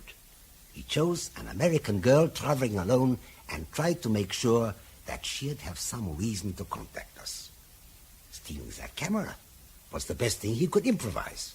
He wanted us to find Miss Shelley Bernstein. And he did very well. Tammy, I hope Miss Bernstein takes your fancy. What? Or rather, that you take hers. Because you're going to be pretty close for the next few days. But she has already told me everything. She has not, Tammy. Maybe she told you everything she thinks she knows. But there must be more. There has to be more, because if not, the alternative is unthinkable. You're quite sure the other side, that they didn't get the sample back from Joshua? Quite sure. They dumped that body so that we could get after the stuff before the trail got too cold. They'll be watching us, and we will be doing their work for them. Those marks on Joshua's arms, true, Cyril? They tried. He was a trained agent. They got nothing out of him. So they killed him and dumped him in the most public place they could think of. Papa, as soon as we concentrate on the girl, that'll be just what they're waiting for. They'll move in. She'll be placed in real danger. She'd be their first choice anyway. They knew Joshua was sitting next to her on the plane. Tammy, you'd better get moving and don't go home. Go straight after her. By the way, contact nobody. Nobody at all except me. There's a car ready for you near the gate. There's a bag in it packed. And your chief's been told you're getting a short leave, private reasons. You'll probably guess the truth, but guesses hatch no eggs. Now, you're taking a bit of leave to make time with an attractive tourist you happen to meet while on duty. Right? Right. Well, get going. Right. And don't bother going back to the Ramada Hotel. Huh? She's left for Jerusalem to catch up with the rest of her tour. There'll be sightseeing in Meir Sherim at 4:00. I'm on my way. For the first half of the hour-long drive from Tel Aviv, I was in a kind of mental maze. It was only when the motorway narrowed down to begin the long, winding ascent to Jerusalem that the full import of what I had been told hit me. The road runs between the rearing golden heads of mountains which face each other across wide valleys. They stand aloof and invincible, just as they have stood guarding the stronghold for thousands of years. It was that long, long story of conquest and revolt that suddenly brought home to me what the country, close ringed with enemies, now faced. Extinction for everyone. It could happen, but it mustn't. I rounded the last upward curve of the long climb, and the city of Jerusalem gleamed and shimmered in the heat, the sun transmuting to gold the yellow stones of its buildings. I beat the first traffic lights and drove straight down towards Meir Sherim. Meir Sherim, the ultra-Orthodox district of the city, is not very large, and I saw the Oceanic Tours coach at once, waiting empty in a courtyard. Beyond lay the warren of alleys and passages where, in a self-imposed ghetto, the highly religious recreate the conditions their forefathers fled from in Europe. A touring party was being shown over the religious school, the yeshiva, that ran along one side of the courtyard. As I parked the car, the group began emerging. I reached the entrance at the moment Shelley Bernstein came out, blinking, into the sunlight. You. Me? I hope you don't mind. Of course I mind. What are you doing here, following me? Haven't you got anything better to do? Mm-mm. Not at the moment. Gather round, ladies and gentlemen. Please gather round. I think we it's shall a be moving off in a disgrace. minute to the What? university What is a disgrace? campus. The Public Hebrew servant with University. nothing that better is. to do. You may Listen not to the know guide. that the university is on two sides, one on Mount Scopus to the east of the city, and the new campus to the west, facing Israel's parliament, the Knesset, on the opposite hills.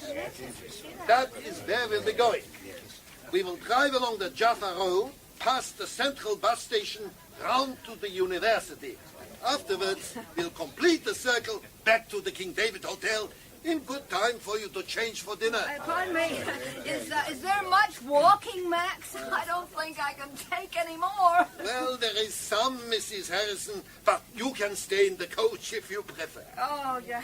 Would you mind, Joe? My feet are killing me. Well, wait till we get there, Frida. You might feel better. Here, I'll stay with you if you like, Mrs. Harrison. Oh, would you? Oh, okay. You two can have a nice gossip. Mr. Rice will come with me. All right, Mr. Rice? Sure, yeah. You don't mind leaving your wife with mine, do you, sir? Morris, and it'll be a pleasure. Oh, I heard that, Maurice. Right, back in the coach, everyone, please. Time is moving on. I hope you're not proposing to tag along. Well, now I'm here. I have never seen the new university. I'll just follow the coach. Well, honestly.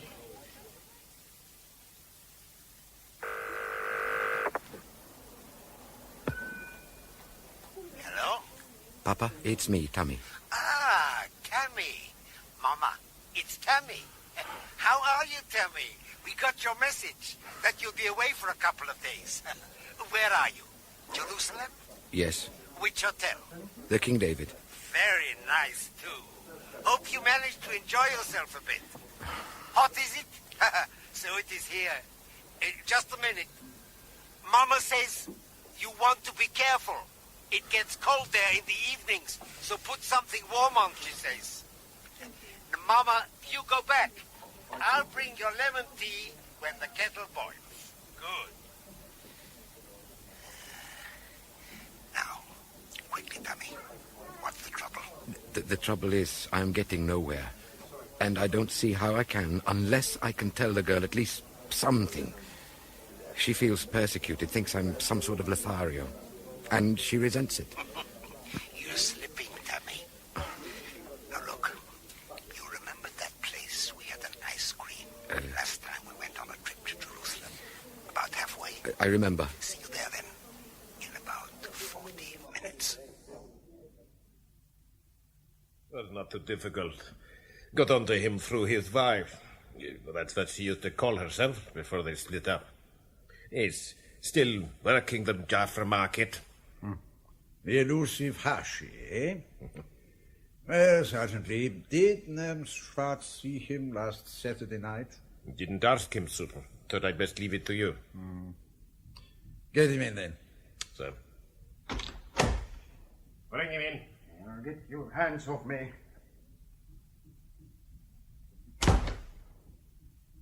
You.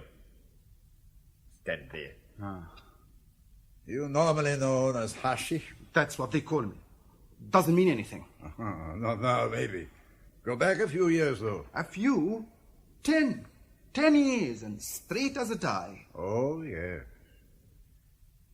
You were in Dizengoff Street on Saturday night. And if I was? That's no crime? But there was a crime. Huh? Murder is a crime. Didn't you know? I ask you, isn't that just like the cops? Here is a man, a reformed character, a straight citizen. All right, all right. No one's accusing you of anything yet. Now, you were going past the Cafe Schwartz when you looked back over your shoulder and you saw what? walking along, doing no one no harm. When I looked round, don't even know why. And there, behind me, I saw this face. Could have sworn the chap was dead already. And then I saw he must have been, because this couple let go of him. Aha. So, not wanting to get mixed up in anything, off I went a bit sharpish. Now, these two you saw letting the men go. They were just an ordinary-looking couple. Quite ordinary. The place that Papa Barzilai fixed for a rendezvous was a cafe in a service station about halfway between Tel Aviv and Jerusalem. When I got there, 40 minutes to the dot after putting the phone down, I found the place dimly lit and deserted in the slack evening hour. But the old man was already there, calm and unhurried, as if he had been sitting at the table for hours. I've ordered a lemon tea. What'll you have, Tammy? I'll have lemon squash, please. And 1 lemon squash. I've been thinking over what you said. I can see it might help to tell the girl something of the story, but is she to be trusted? Trusted? Well, what do you mean? Tammy, you haven't thought this through. We've been acting only on her story of what happened to the plane, right? Yes. Well, that's her story. Has it not occurred to you that it may never have happened? Or not that way at all? But then why? Yes, why? Except for what she told us. We don't even know that Joshua did return on that particular plane. But even if he did, suppose he hadn't managed to get rid of what he was carrying. Couldn't she be deliberately putting us onto the wrong track? No, I don't believe it. No, nor do I. 1 lemon tea, 1 lemon squash. Thank you. But you do see that it's a possibility, don't you? Still, since we both consider it unlikely, let us compromise, Tammy. No mention of Gug, of course. But you can tell her about Joshua. That he was one of our boys, that he had tried to give us something we don't know what, maybe a message, to hand on to us. And that it's vitally important we find it before some others. Yes, that will help. I'm sure it will. By the way, do we know anything about these other people in the group? Couldn't some of them have been on the plane with Joshua? Possibly. Yes, we're working on it. Tammy, have you noticed anyone acting out of character? Well, there's one couple, a fat woman with a doggy face, husband shrimp-like and balding. Not out of character exactly, but, well, I just wondered. Yes, they're named Rice. He's Morris, she's Maisie. They're from East London. He has 3 shops, does some import-export, and travels quite a bit. How did you get all that? The guide, Max. He's a friend of ours, believes we should bet. In case you need him, tell him Hirschfeld sent you. Who's Hirschfeld? No idea. But the chap who recruited him thought he'd appreciate a little cloak and dagger. I drove back to Jerusalem. The night rushing past, punctuated with the bright sparks of insects' wings caught briefly in the car headlights. Soon I was looking across the valley into the 1,000 pinpoints of light, the Jerusalem hills strung about with necklaces of yellow street lamps. Into the town I drove, skirting the Jaffa Gate that led into the old walled city, and so back to the King David Hotel on the opposite hillside. On the terrace, the white-clothed tables each had a festive red candle burning in a glass chimney. I looked around. She was sitting at the far side, her back to me. But there was no mistaking that smooth curtain of air. She wasn't alone. The Harrisons, the American couple, were with her. Oh, that was great. Do you know you say that whenever you see me? No, it's plenty. My name is Tammy. Okay. Try that next time. Sounds more friendly. What are you doing here?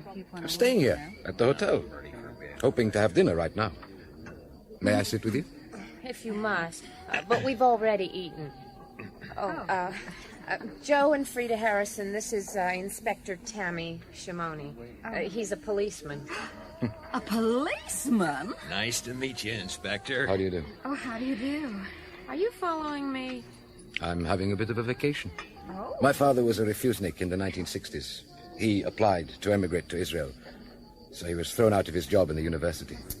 He went on applying for 5 years, but he became very ill. In the end, they gave us permission, but before we could leave, he died. So I came here with my mother. That's too bad. It was all too much for her, the shock of his death, coming to a new country. She couldn't cope. She developed some sort of depression, had to go to hospital. So I was sent to a children's village. That's where I was brought up. What, an orphanage? Oh, you poor thing. Oh, no, not really. It was a good place.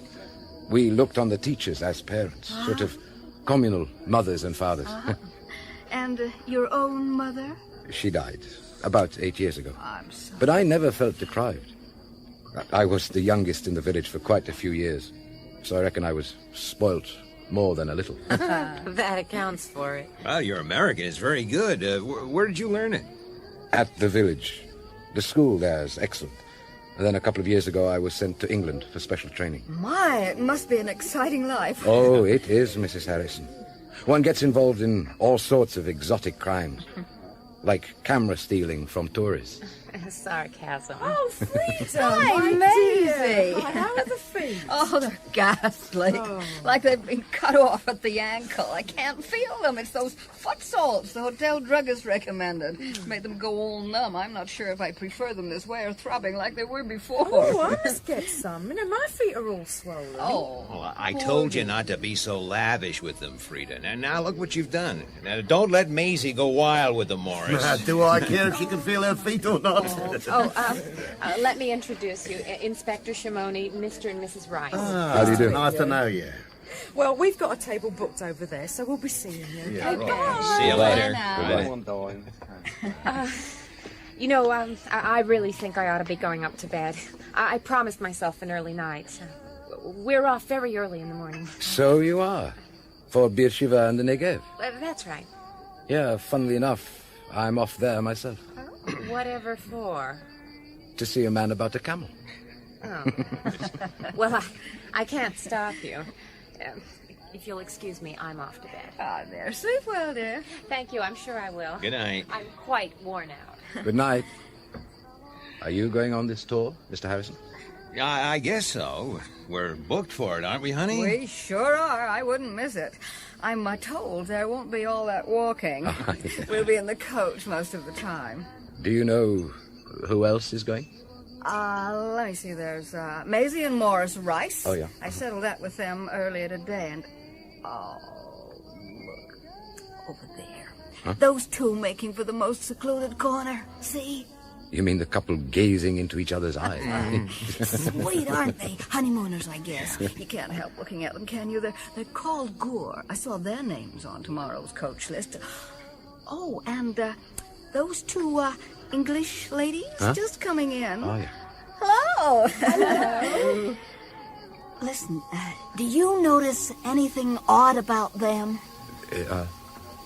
Identical twins. Hello, Mrs. Harrison. Nice to see you again. Hello there. Good evening, Mr. Harrison. Good evening. Do I have the pleasure of addressing Miss Lucy or Miss Betty? Oh, I'm Betty. And I'm Lucy. And I'm none the wiser. Let me introduce you. Inspector Shimoni, Miss Betty Mannering, Miss Lucy Mannering. How do you do? Inspector? A policeman? I'm afraid so. But how exciting. Are you joining our party, Mr. Simone? Well, I am going on tomorrow's trip anyway. Are you coming? Yes, yes, we are. Good. We're looking forward to it. Right down into the depths of the Negev desert. Yeah, I just hope the heat isn't too unbearable. Well, that'll be part of the experience, won't it? Come on, Lucy. If we don't start soon, they won't give us any dinner. Oh, don't worry. I am still waiting to be served. Oh, good. Goodbye. Goodbye. See you tomorrow. Good night. Aren't they nice? Yes. They only joined us this afternoon, but we got on at once. Why, Shelley. Shelley, my dear, what happened? Tammy. Come and sit down.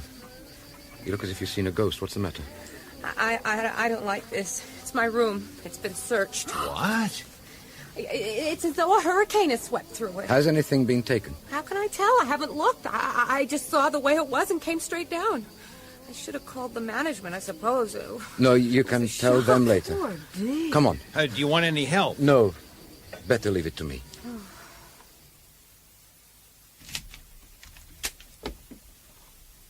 Ye gods, what a mess.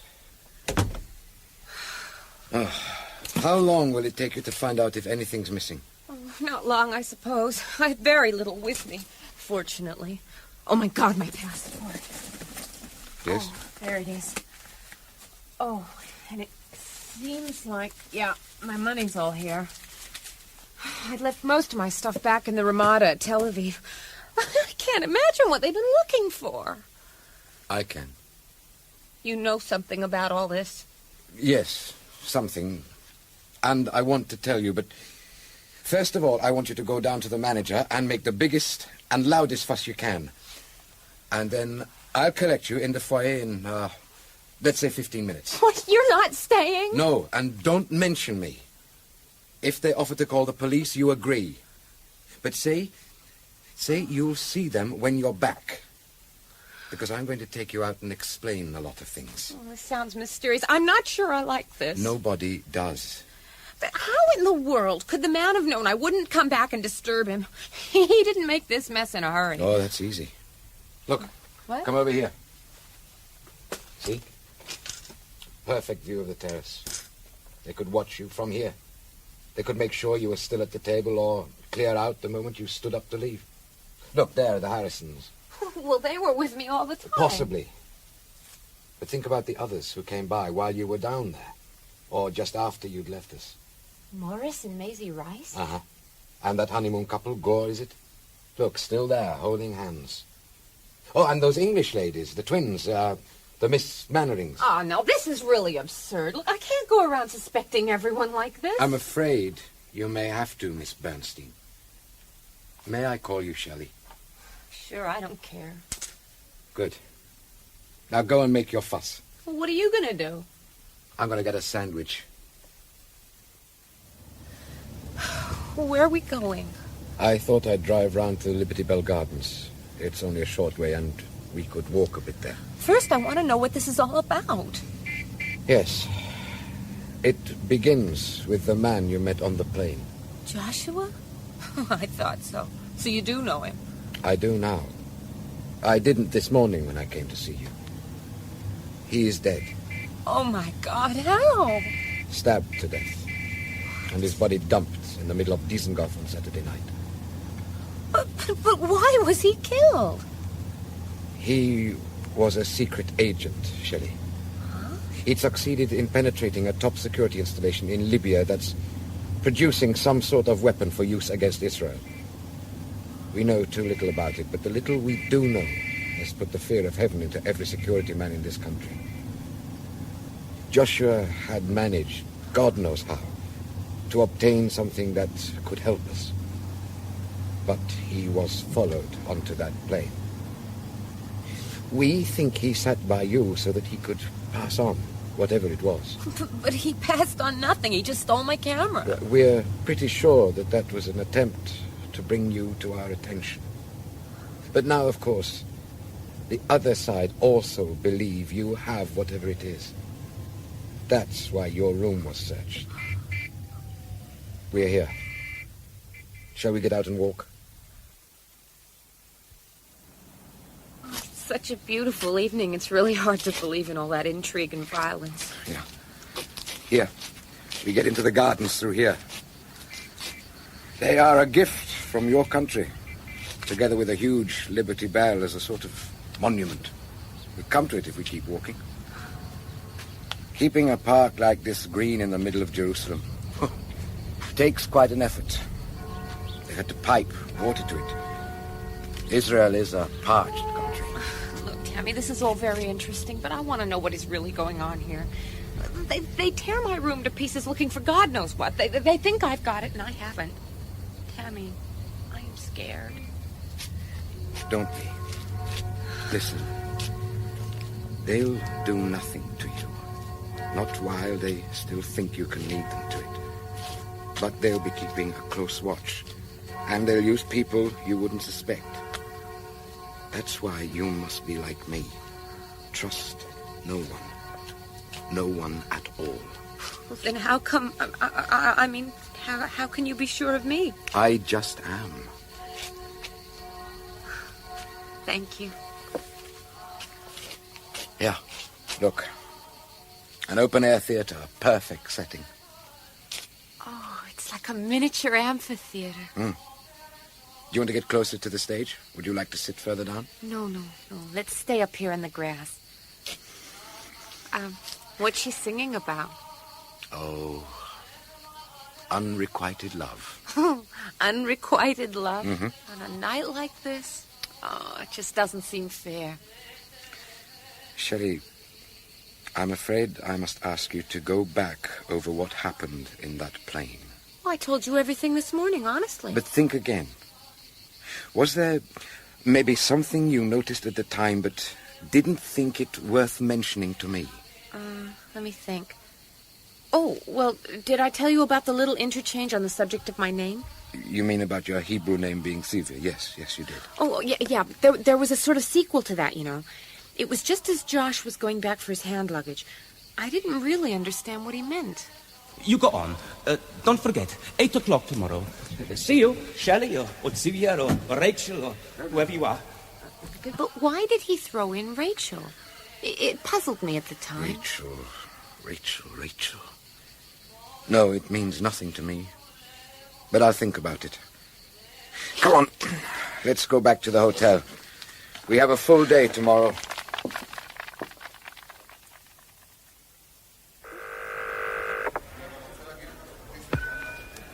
Papa?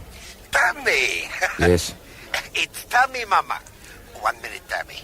Mama's dozing off. I'll just take the phone through to the kitchen. Okay. Now you rest, Mama.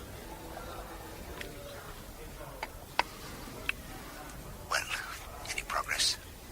Well, two things. One tiny, possibly without significance. Yes. Shelley remembers Joshua calling her Rachel. Mean anything? Nothing. It's not a name we use, but I'll bear it in mind. What's the second? About the girl's room being searched? Yeah. I might have known you'd have heard about that. I've got people in the hotel. I know there was nothing found. We've done the job first. I see. And the deal more tidily. She also left the suitcase at the Ramada Hotel in Tel Aviv. Nothing's there either. She's in real danger, isn't she? Yes. So stick close. Don't let her out of your sight. I hadn't drawn the curtains before falling into bed, and a lance of sunlight woke me early. My talk with Papa Barzilai came rushing back. From the point of view of our enemies, Shelley had to die. The reasons were plain. They didn't need that sample, or the message, whatever it was. All they needed was to prevent it falling into Israeli hands. If Shelley had it, sooner or later she would be instrumental in our getting it. So the sooner she was killed, the better. I had to protect her, to wrap myself around her. Good morning, Mr. Simone. Good morning, Miss Mannering. I'm Betty, and I'm Lucy. Of course. Excuse me. Hello, Shelley. Oh, good morning. Will you look at this selection? Soft cheeses, yogurt, salads, eggs, herring, coleslaw. God, do all Israelis eat this sort of breakfast? Mostly. The day begins early and lunch is a long way off.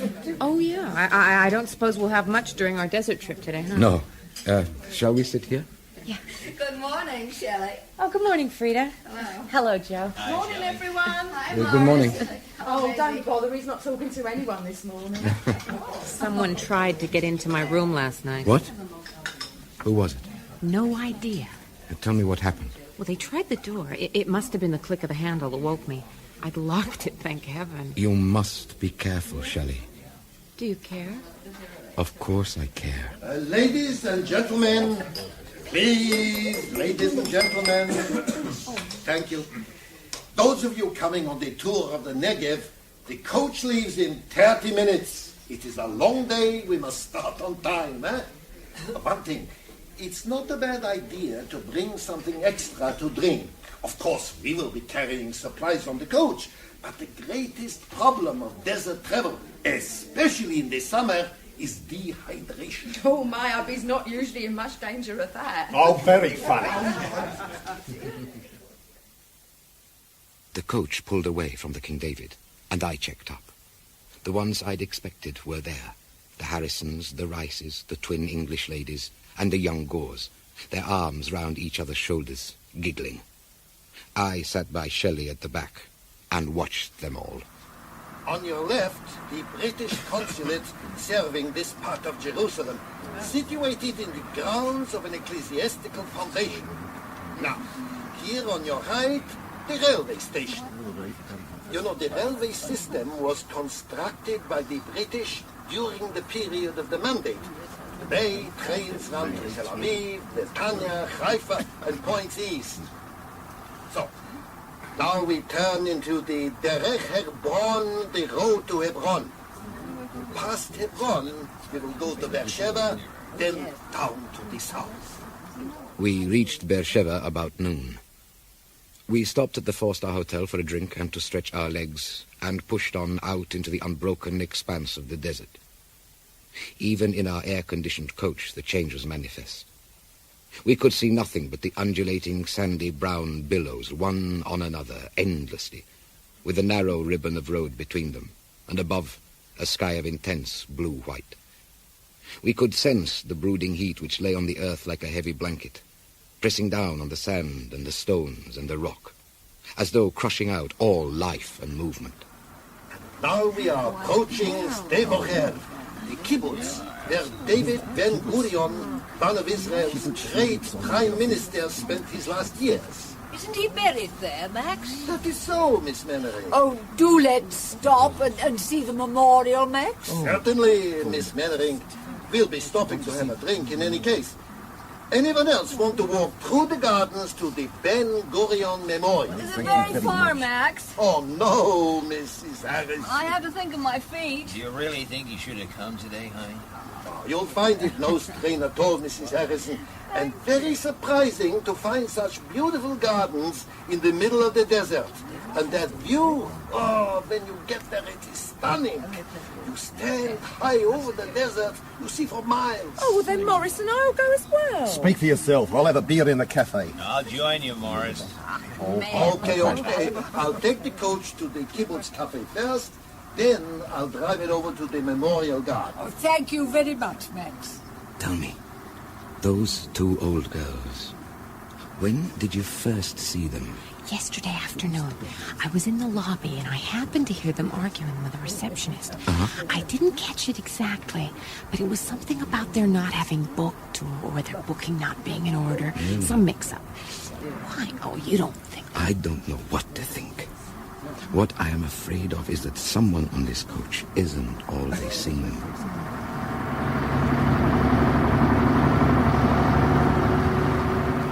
So, nearly at journey's end, the ancient desert city of Abdat, once called Abda, founded 200 years before Christ by the Nabateans. The Nabateans were the people who found out how to gather water in the desert. We have got experimental farms trying out their methods. Now, here, on this corner... Suddenly, Abdat appeared, climbing a hill on the right. Crumbling blocks of geometrically arranged stones which, with time, had taken on the color and even the texture of the all-encompassing sand. All the buildings, the fortress, the church, the houses, were roofless, gaping open like the pathetic grin of extreme old age. So, ladies and gentlemen, we get out here, the foot of the hill. Please watch how you go. Oh, Morris, aren't you going to give me a hand? What do you need a hand for? My feet hurt. Oh, feet, hands. Just get off the coach and stop complaining. So, gather round, everyone. Please, come along. Now, these buildings here were the houses of the workers and farmers, huh? Well, I suppose the higher up the hill, the higher up the social scale. Precisely, Miss Mannering. Miss Lucy, isn't it? Quite right, Max. How did you know? I guessed. So, follow me, everyone. Well, I have to go carefully, or I'll surely be sorry. Shelley, Carefully, eh? stay back here with me. We are safer bringing up the rear. Look, how do those honeymooners manage to clutch each other's waists and still keep their footing? Single-mindedness.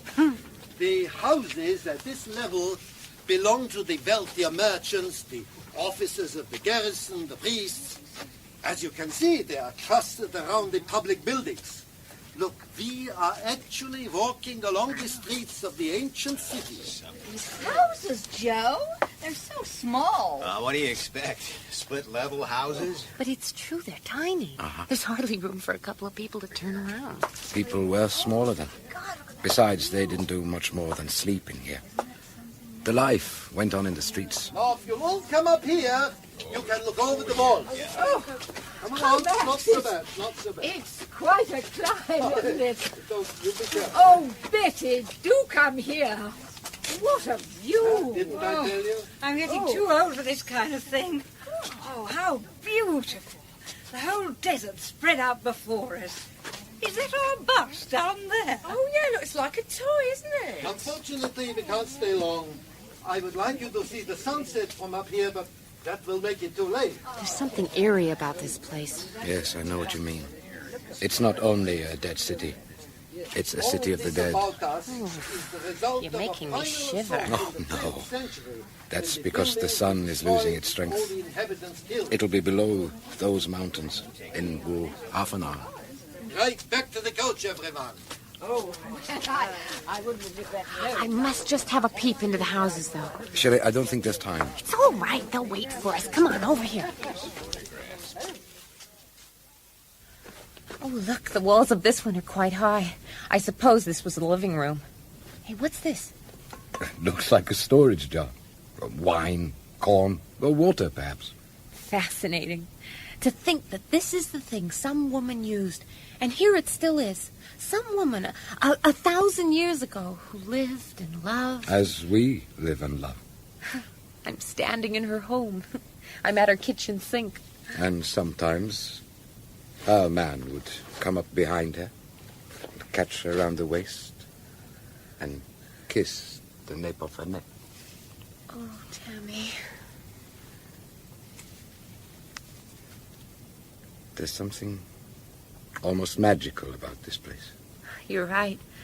Especially now with the sun beginning to go down. It gives one a strange feeling. Cold. As though we're intruding. Ugh. You should have brought your coat, my darling. Oh, it's back in Tel Aviv. I didn't want to drag it around with me. I didn't think it would ever get cold enough to need it. Not in this climate. Oh, but it does at night, even... Say that again? Say what again? What you just said. That I didn't believe it would get cold enough to need a coat. No, before that. I said I left my coat in Tel Aviv. But you knew that. Oh! You left it. But it wasn't in your luggage. You wouldn't have packed a coat. No, you're right. I didn't. It's much too big. I gave it to the porter to store away. I don't know where they put it.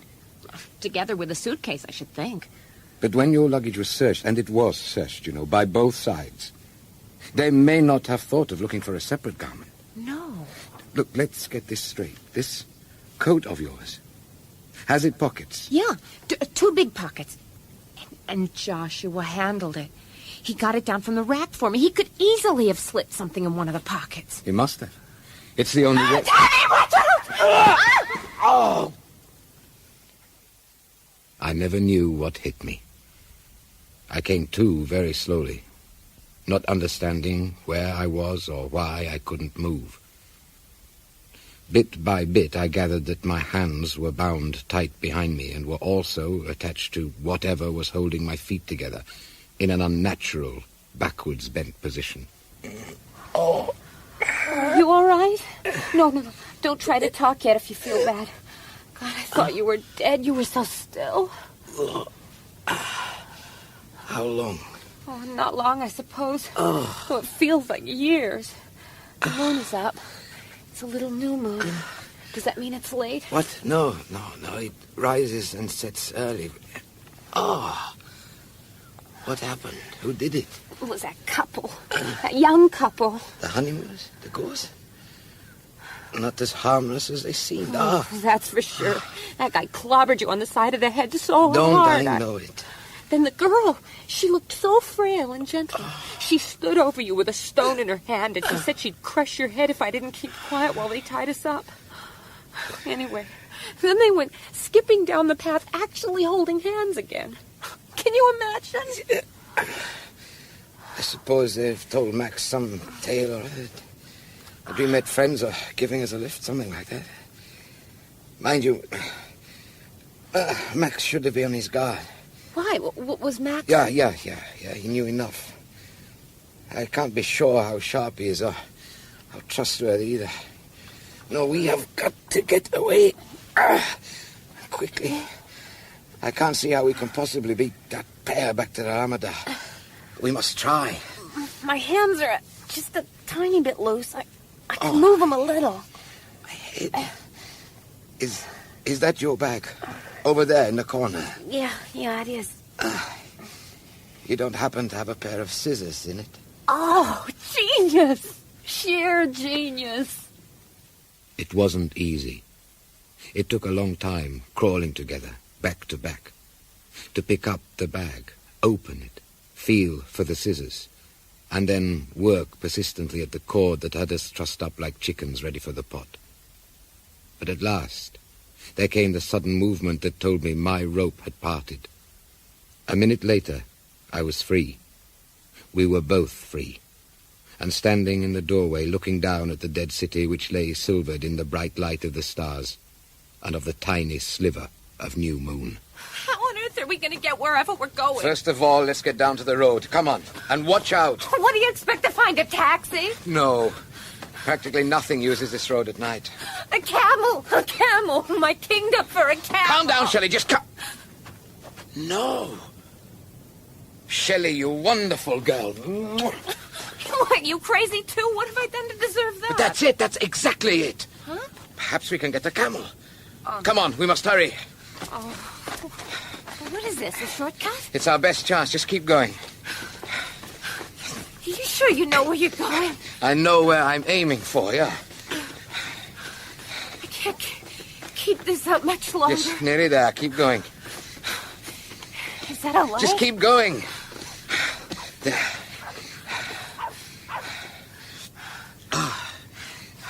Arabs? We're doing hours. Hours? Yeah, friends. They've had an encampment round here as long as anyone remembers. You stay here where they can see you. Just keep away till I call. They don't like women mixing in men's affairs. With infinite patience, I told them as much of the truth as I could. That I was a policeman chasing dangerous criminals, that I had saved the woman from these people, and that I had to reach a telephone and could not wait till morning. I needed a camel. I offered them all the cash I had, and when that was not considered sufficient, I called Shelley over and threw in her watch as a pledge that the camel would be returned or replaced. Finally, they were satisfied, and the camel was brought out from behind the encampment and knelt, grumbling. Let me get up first. There. Now, come. Come. This animal smells. Camels do. It's in the nature of the beast. Now, here. Watch out as she stands. Oh, help! I'm slipping. Hold me round the waist. Now, off we go. Oh, it's like being on a horse with ball bearings. I'm being shaken in all directions. Save your breath. Oh, I'm gonna be sick. Over the side then. Come. Ah, look. There's the road. It will be easier now. We're making terrific speed. Where are we going? Dimona, I'll be able to phone from there. Damn! What is it? Look, over there. There's a car coming this way. We'd better get off the road, just in case.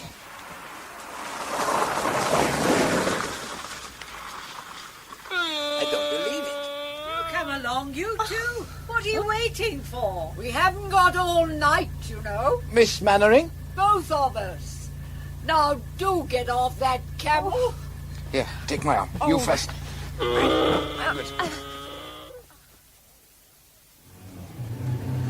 Oh, my God. Don't worry, Betty's an excellent driver.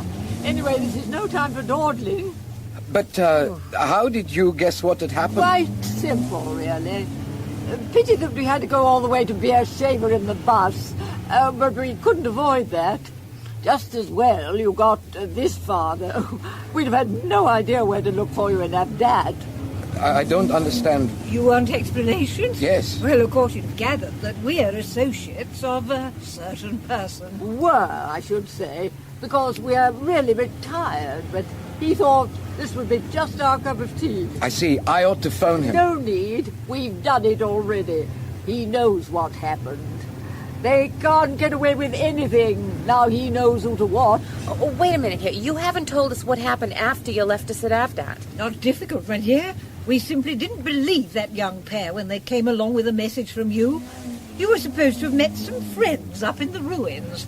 Nonsense. Oh, we'd had our eye on those two anyway. Yes, much too much of a good thing. All that hand-holding and waist-clutching. We know quite a bit about amateur acting, don't we, Lucy? I should say. When we got to Beersheba, Betty decided to faint, and I got terribly concerned and insisted we go to the best hotel and stay the night. Well, Max wasn't very keen, but he took us there. That's where we phoned. You know who. I see. Then once the coach had gone, we went out and stole this car from the hotel car. You stole it? Well, it was the first one we found with the ignition key in it. It's fuel injected, you know.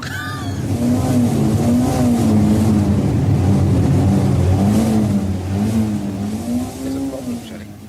Papa, my boss, doesn't know where to look. We simply must get there, and fast. There? Where? Didn't I say I'm sorry? The Ramada Hotel, Tel Aviv. The Ramada. Right. Step on it, Betty.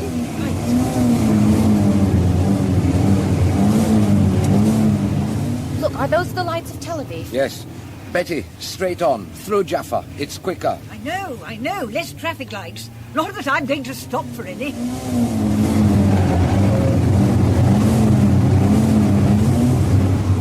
Please, try not to kill anyone. I'll try. It might hold us up.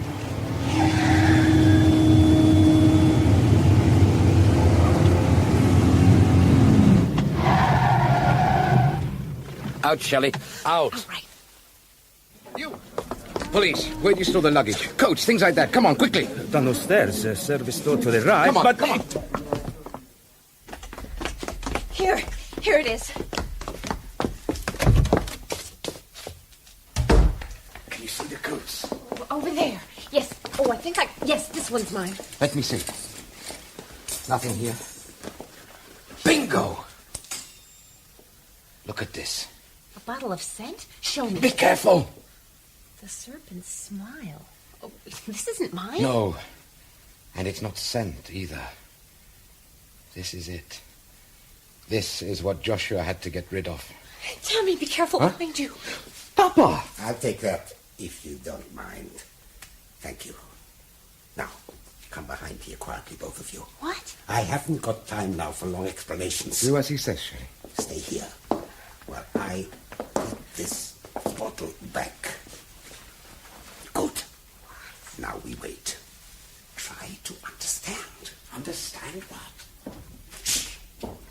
I think they're coming now to collect it. Down, both of you. Don't make a sound. Trust me. Remember, you know they have to get it back. Then we can't the Shh. Not a movement. Either of you. Oh, don't worry, Porter. We can find our own stuff. You know where you put it, don't you, honey? Sure do. Won't take but a minute. Ah, here it is. Here's your coat, Frida. You want to take it with you? Might be cold. Oh, all right, Joe, if you think so. Nah, I guess you won't need it after all. I've taken that address book you left in the pocket. Come on, let's get out of here. It's hotter than hell.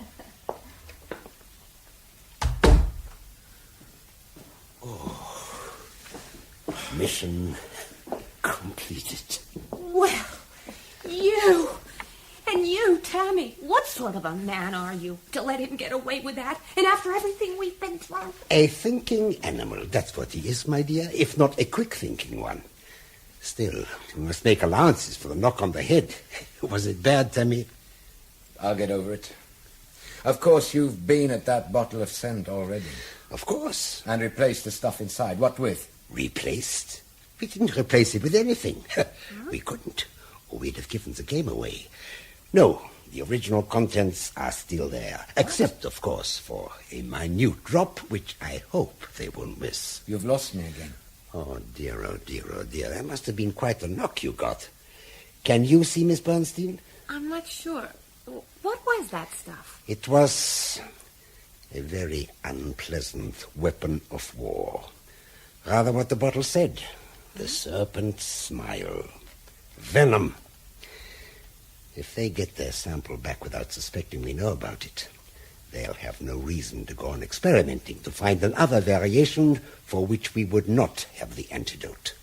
Because we'll have one for this, that's certain. Oh, I'm especially glad about one thing. And what's that?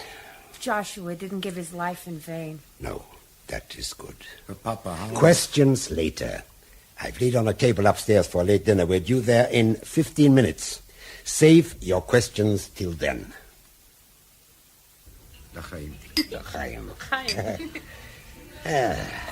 This is a celebration. What I don't understand, Papa, is how you managed to get to the coat. Well, I reached that by two converging routes. Once I'd heard about your little accident up in Avdat, I realized that somehow, Miss Bernstein, you had let slip that you knew where the sample was. Now, we were quite sure it wasn't in your luggage in the King David Hotel in Jerusalem, because we'd searched that quite thoroughly. Oh, thank you very much. All part of the service. So, it had to be in some other article you'd left. And that had to be here, in the Ramada Hotel. That was path number one. Path number two emerged when I began to think again about every word that Joshua had said to you.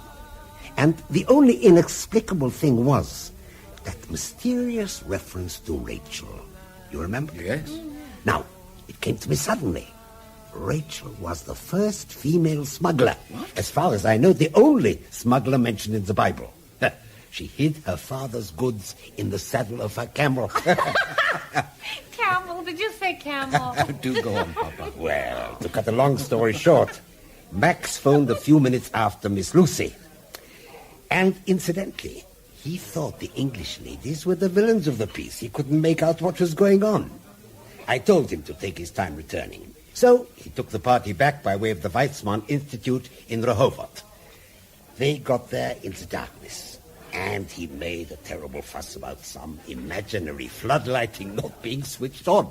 But that gave me the precious time I needed. What if that honeymoon pair had also managed to phone, huh?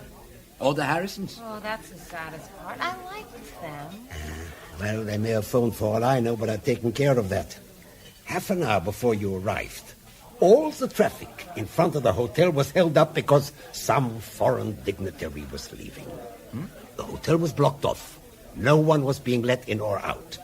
Then, a very distinguished-looking gentleman scuttled down the steps and into a big limousine we'd borrowed from the Prime Minister's office.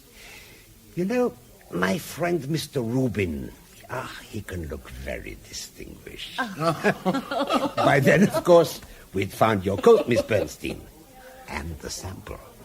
But we didn't know exactly what it was.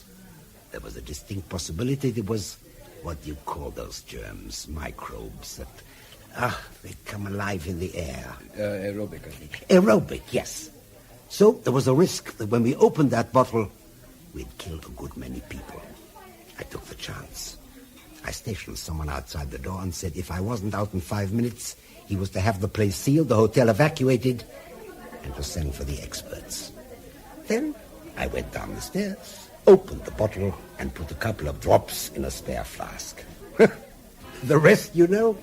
Is anyone ever going to know about all this? Maybe it's better not. Maybe it's enough that we three are able to say, praise the Lord. It's being said for us. What do you mean? Listen. Hallelujah. From now on, I think you and I can call that our tune. You bet we can.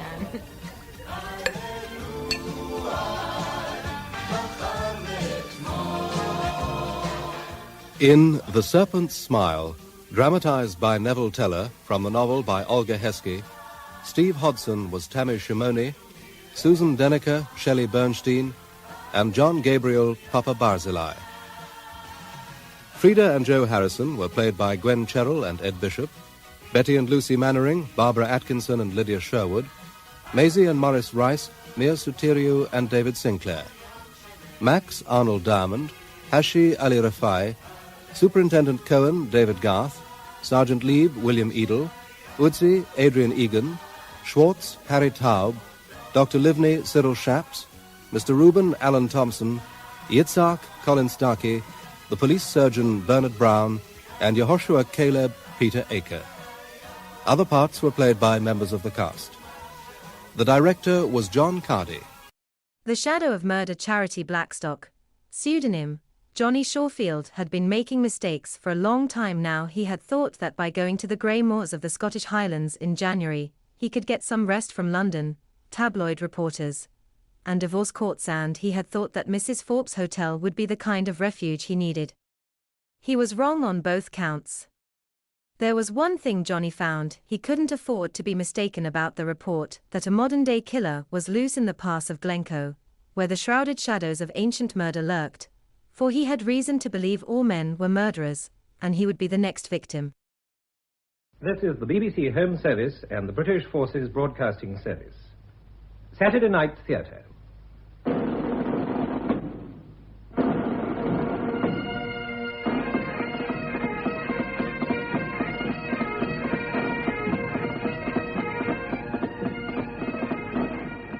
We present David March, Rona Anderson, and Gudrun Yor in Shadow of Murder, adapted from her novel by Charity Blackstock.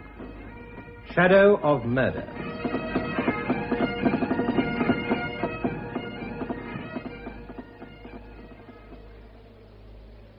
Cornelberry, Kyla-Hooley Strain! Cornelberry, Kyla-Hooley Strain!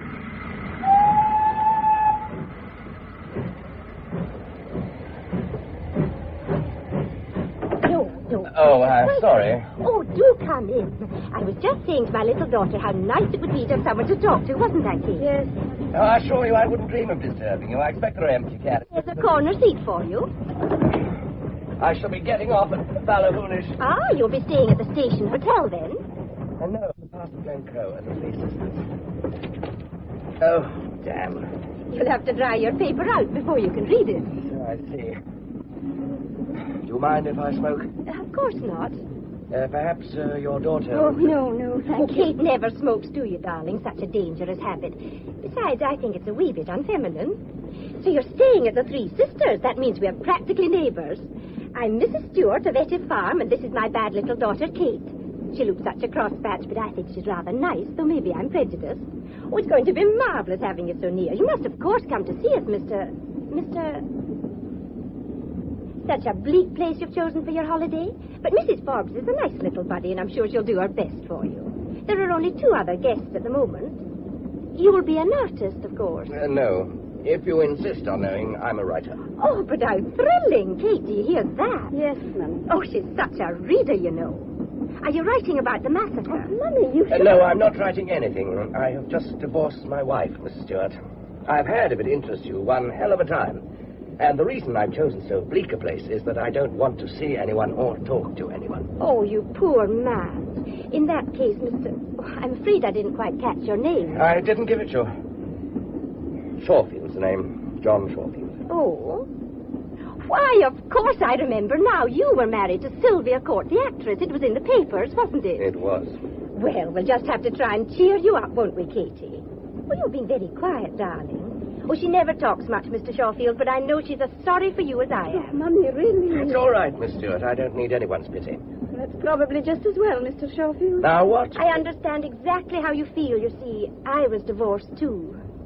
Oh, such terrible tricks life plays on one. And Sylvia Court's the loveliest girl. I adored her last film. No one could deny she was a good actress. Now, we're not going to let you brood. The past is so isolated. But I'm sure the MacDonald boy will be only too delighted to meet a fellow scribe. Who's MacDonald? Oh, he's at the hotel, too, the dearest boy. He's doing a book on the massacre, getting the local colour. He says he wants it to soak in. That should be easy enough in this climate. His ancestor was in it, you know. Alexander MacDonald of Achtriochen, who was carried to the hills by his nurse in that terrible night. Young Ian is his descendant. Oh, he's a fanatical Jacobite, though actually he's lived all his life in the south.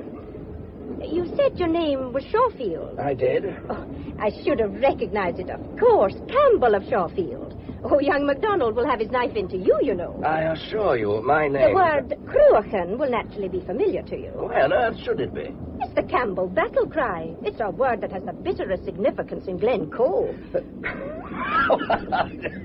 I'm afraid I fail to see why this is amusing. Mummy, he can't help his name. Thank you, Kate. I'm quite capable of seeing that for myself. Well, I'm not blaming you, Mr. Shawfield. There are good Campbells as well as bad. Well, that's fair enough. Who, by the way, is my other fellow guest? You did say there were two of them. Oh, Mr. Curtis. Such a dear wee man. Is he a clansman, too? Oh, dear me, no. He's very English. A retired bank manager. I believe he's had a nervous breakdown and is here on doctor's orders. Oh, he's very quiet. Only goes out occasionally for a wee spin in his car. He's so devoted to Huey, it's quite touching. So devoted to Huey? Oh, yes. He even buys apples for him. Huey is a horse, Mr. Shawfield. Oh, a Jacobite horse, I presume. Oh, that's just silly. No sillier than the rest of it. Oh, Huey's a darling. Mrs. Forbes adores him. We call him the Lord Provost of Glencoe. Well, now, we've told him everything, haven't we, Kate? I do hope you'll not be bored with us, Mr. Shawfield. I don't see how I could possibly be. Well, if you are, you must come and see us. But don't walk alone in the pass at night, will you? Not with that murderer around. Murderer? What murderer? Oh, Mummy, please don't. Oh, don't be so silly, darling. You're not a baby. Of course Mr. Shawfield must be told about it. Didn't you read about that dreadful man who killed his wife and buried her under the floorboards? Oh, now you come to mention it, I did. We shared headlines, as it were. But I'd no idea we were also sharing a holiday. It was really shocking. Of course, Kate is so sensitive. She takes after me, and I don't want to frighten her, but... He cut her up into little bits, Mr. Shawfield, and they seemed such a devoted couple. Nobody knew about it at first. He said she'd gone away to stay with her sister, and then he went away himself, but of course... Well, I mean, he put disinfectant down, but anyway, they dug her up in pieces. In tiny pieces, Mr. Shawfield. Can you imagine it? Yes, better than you might credit. The things people do. And the police think he's somewhere around here. The local people are convinced he's actually hiding in Ossian's cave on the cliffs of Hannochdu. Though how he could ever climb up there. We're all so scared we might suddenly meet him. He cut her up into little bits. His own wife. What gets into people, Mr. Shawfield, that they do such awful things? Perhaps you can only take so much for so long. It might happen to any of us, Mrs. Stewart. It might so easily have happened to me. To you? But you're not a murderer. Oh, aren't we all? But you've no need to be afraid of him. His state is far worse than yours could ever be. If you met him, he'd do the running away. I'm sure we're here. There's a halt here, and we can get a lift the whole way home. Oh, if you just help me down with my baggage. Oh, yes, of course. That's it, thank you. Oh, goodbye, Mr. Campbell. We'll be seeing each other very soon, and then you can tell me all about your book. Oh, Kate, hold this for goodness sake. You know they don't stop here for more than a minute. Mummy, his name is no. Don't forget to call on us. Goodbye just now.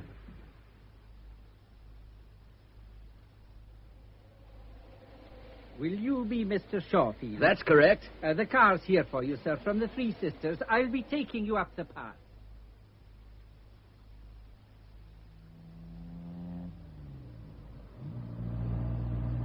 How far's the hotel now? Oh, it'll be half a mile. A mile, perhaps. Then stop, please. I'm going to walk it. Walk? It's a terrible night. Well, never mind. It suits my mood.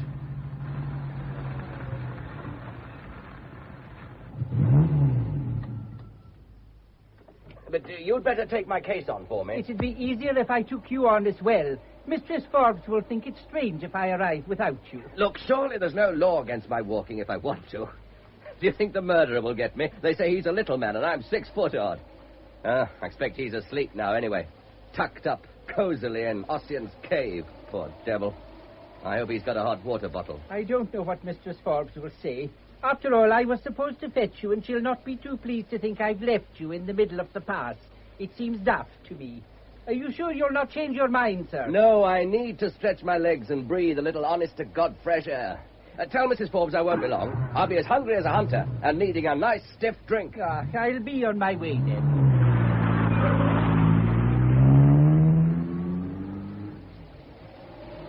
What a night for a massacre. What the devil's that? Who's there? Are you by any chance a Campbell? Cruachan! Oh, why? It's Huey. Oh, my boy, Huey. I'm afraid I've nothing for you, old boy. Hey, leave my raincoat alone, will you, you fat clot? You're bulging it up without my buttons. Oh, off you go, friend. It's too damn cold to stay gossiping here, and I haven't got as much flesh on me as you have. Next time, Huey, I'll have an apple for you. Good night, old boy. I've no doubt we'll be seeing a lot of each other.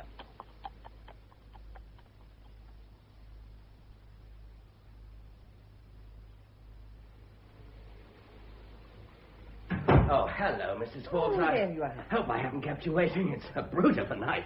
Oh, that dinner smells good. Well, I've kept it hot for you, Mr. Shopfield.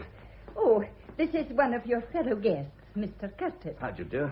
Pleased to meet you. And this is Mr. MacDonald. How'd you do? Well, there are just the three of you. We are never full in the winter. Now, would you like a drink? Oh, very much indeed. Yes. Large whiskey, please. Perhaps you two gentlemen care to join me? Well, that's most kind. I don't usually indulge just after a meal, but a small port would be very enjoyable. Good. And you, sir? I haven't got the money to drink. I understand you write books, too. How does she do it? Oh, thank you, Mrs. Forbes. I need that. Cheers. Yes, Mr. MacDonald, I write books, too. I gather you're writing on the massacre. It's only fair to tell you my book has been commissioned and is due to come out soon. You've no need to worry. I'm no more interested in massacres than I am in murderers. I'm here for arrest. Not interested. But of course you would say that with your ancestry. Such a nice port. I do like a sweet port. Your very good health, Mr. Shorefield. Shorefield. As you say, Shorefield. Cheers, Mr. Curtis. Are you sure you won't drink, Mr. MacDonald? I do not drink with Campbells. Oh, one should drink with everyone, even if one dirks them afterwards. Well, I gather my dinner's ready, and after that I'm going straight to bed. Should I perhaps say good night to the murderer? Why do you say that? Well, isn't the poor beggar supposed to be hiding out there? I don't envy him. I think I'd rather be in prison. Do we have to endure this gale? We'll all get our death of cold. There are worse deaths. And it's he who's cold. Fancy lying out there with a ghost of a disintegrating wife. Oh, do please shut that window. My chest is not... Sorry, Mr. Curtis. I'm a selfish devil. There are no ghosts.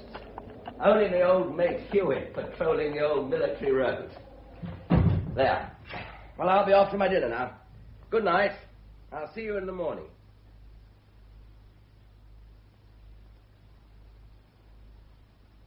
Good morning.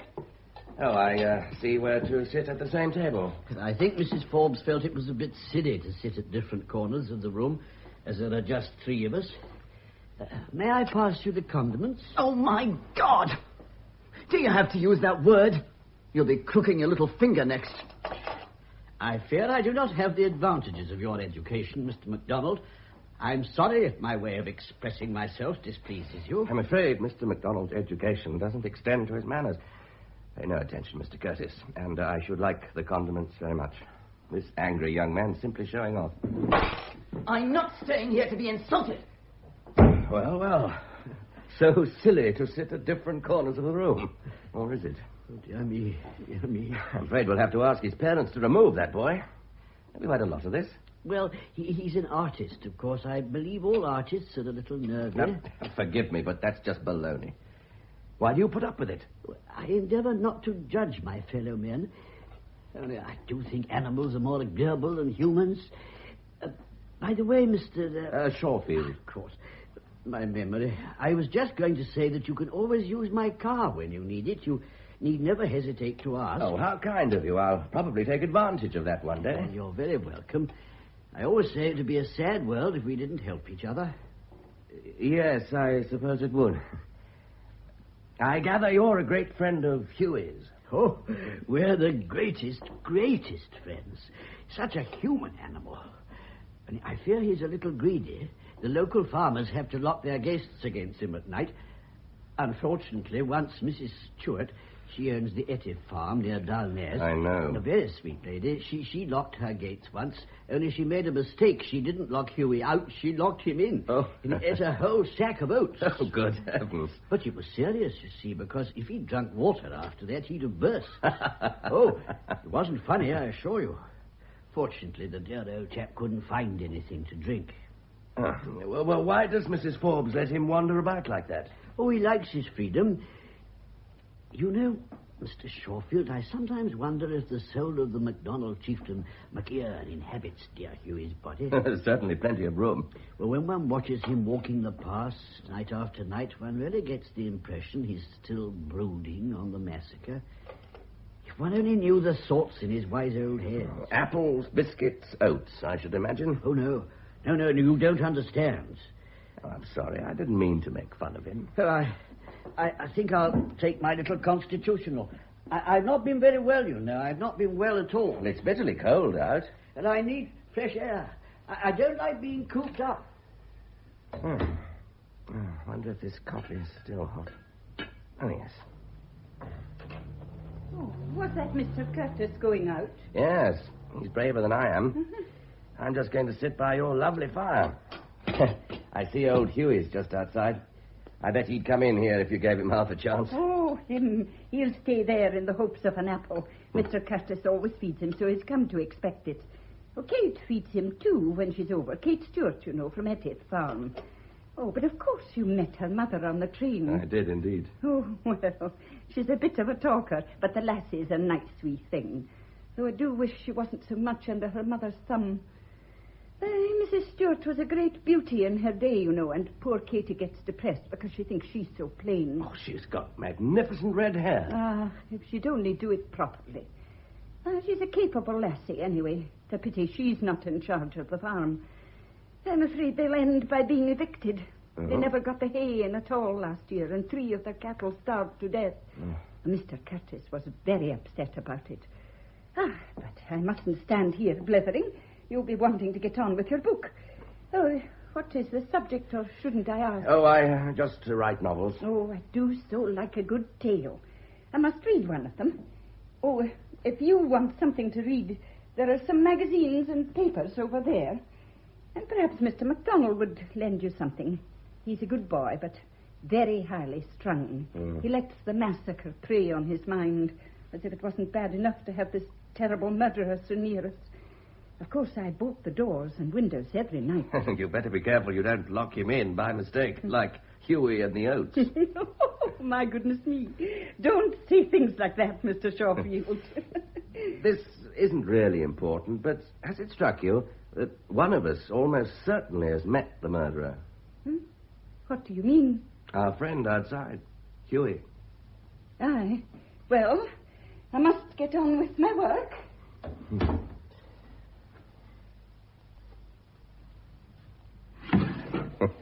Old hopeful, aren't you, Huey? I've still nothing for you. What's the murderer like? Did he ever tell you why he murdered? So that's your considerable is it? But I'll tell you something you don't know. I nearly killed my own wife once. Only somehow I didn't quite make it. But he did. Lionel Merritt. That's his name. Married to Violet Merritt. They seemed a happy couple. They even had a cat. But no children. We had no children either. Sylvia wouldn't. Oh, am I boring you, Huey? This isn't really the stuff for a nice, respectable horse. You go for your walk. I think I'll do the same. Oh, I'm glad I caught you. I want to apologize. Apologize for what? To think that I tried to shut the poor creature up. What on earth are you talking about? Tell me, how are you describing him? Who? The little man from Surbiton. Oh, I can just see it. And to think that I, a fellow writer, did my best to spoil it for you. What a good thing Mrs. Forbes told me you write novels. I don't know if I'm following all this, but I gather I'm supposed to be putting Mr. Curtis in a book. Pass the condiments. Marvellous, marvellous. You seem to think my manners are worse than your own. Do you imagine I pull the strings to make a person dance for me? How dare you? You better get back to your thieving Highland reavers. Though God knows they probably chuck you into Loch Etty for the lousy little Southron that you are. I'm a Scot! Oh, where were you cradled, Sandy? In the corridors of the Charing Cross Road? Of course, with your name, you don't dare believe I'm descended from MacDonald of Artrioch. The only pity is you ever descended at all. Oh, I'm going out for a walk. And I warn you, if you make fun of Mr. Curtis again, I'll throw the condiments in your face.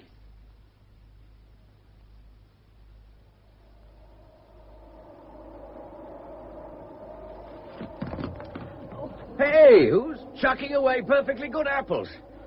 Why, it's Miss Stewart. Hello there. You're a long way from home, aren't you? Oh, hello, Mr. Schofield. I was on my way to Tyndrum. Nice to see you again, Tibby Fowler. The Tibby Fowler was rich. That's why the men came after her. We haven't got any money at all. We're going to be evicted. Oh, in that case, it seems a pity to waste good apples. Let me pick them up for you. Mrs. Forbes promised me these. I biked up here with a message for her, then I dropped my bag. I see. Well, I suppose I'd better be getting along. Oh, why? I should be glad to talk to a civilized person. Since I've been here, nobody mentions anything but murder and the devil. Oh, when I was a little girl, I had to read the Bible to my grandfather, and he'd never allow me to mention the devil. So I had to read out things like the world, the flesh, and the word I'm not supposed to say. I should imagine there are a great many words that you're not supposed to say. Well, I don't know why you should think that. Why don't you sit down? Oh, is it too cold? We could go back to the hotel if you'd rather and have a drink. Oh, no. Why not? Well, Mummy wouldn't like it. Oh, I hadn't realized I was making an immoral proposition. Well, in Scotland, ladies don't go into public houses. Of course, it's different in your part of the world. Ladies there can go wherever they like. So you, too, read your papers? Well, I must be getting along. Mummy... I should never have come here. So you've read all about me, Miss Stewart. It must have greatly improved your knowledge of all the words you're not supposed to say. Why are you talking to me like this? Well, of course I read the papers. And of course I recognized you. You were front page news, and you're very good looking. Thank you. Oh, I'm sorry. I didn't mean to be impertinent. When you see... Well, I'd read all your books, and I liked them. And they're not the kind to go with all that sort of beastliness. Your last one was wonderful. Oh, wouldn't you like an autograph copy? Straight, as it were, from Gehenna? Oh, no, thank you. I get them from the library, where you don't want to go squandering your royalties on me. Good heavens. And besides, you're so angry with me. I'm afraid I'm a clumsy person. I biked out specially to meet you. You know, before my mummy arrived. I dropped the apples on purpose. Expecting you're finding this funny. You could put it into a book sometime.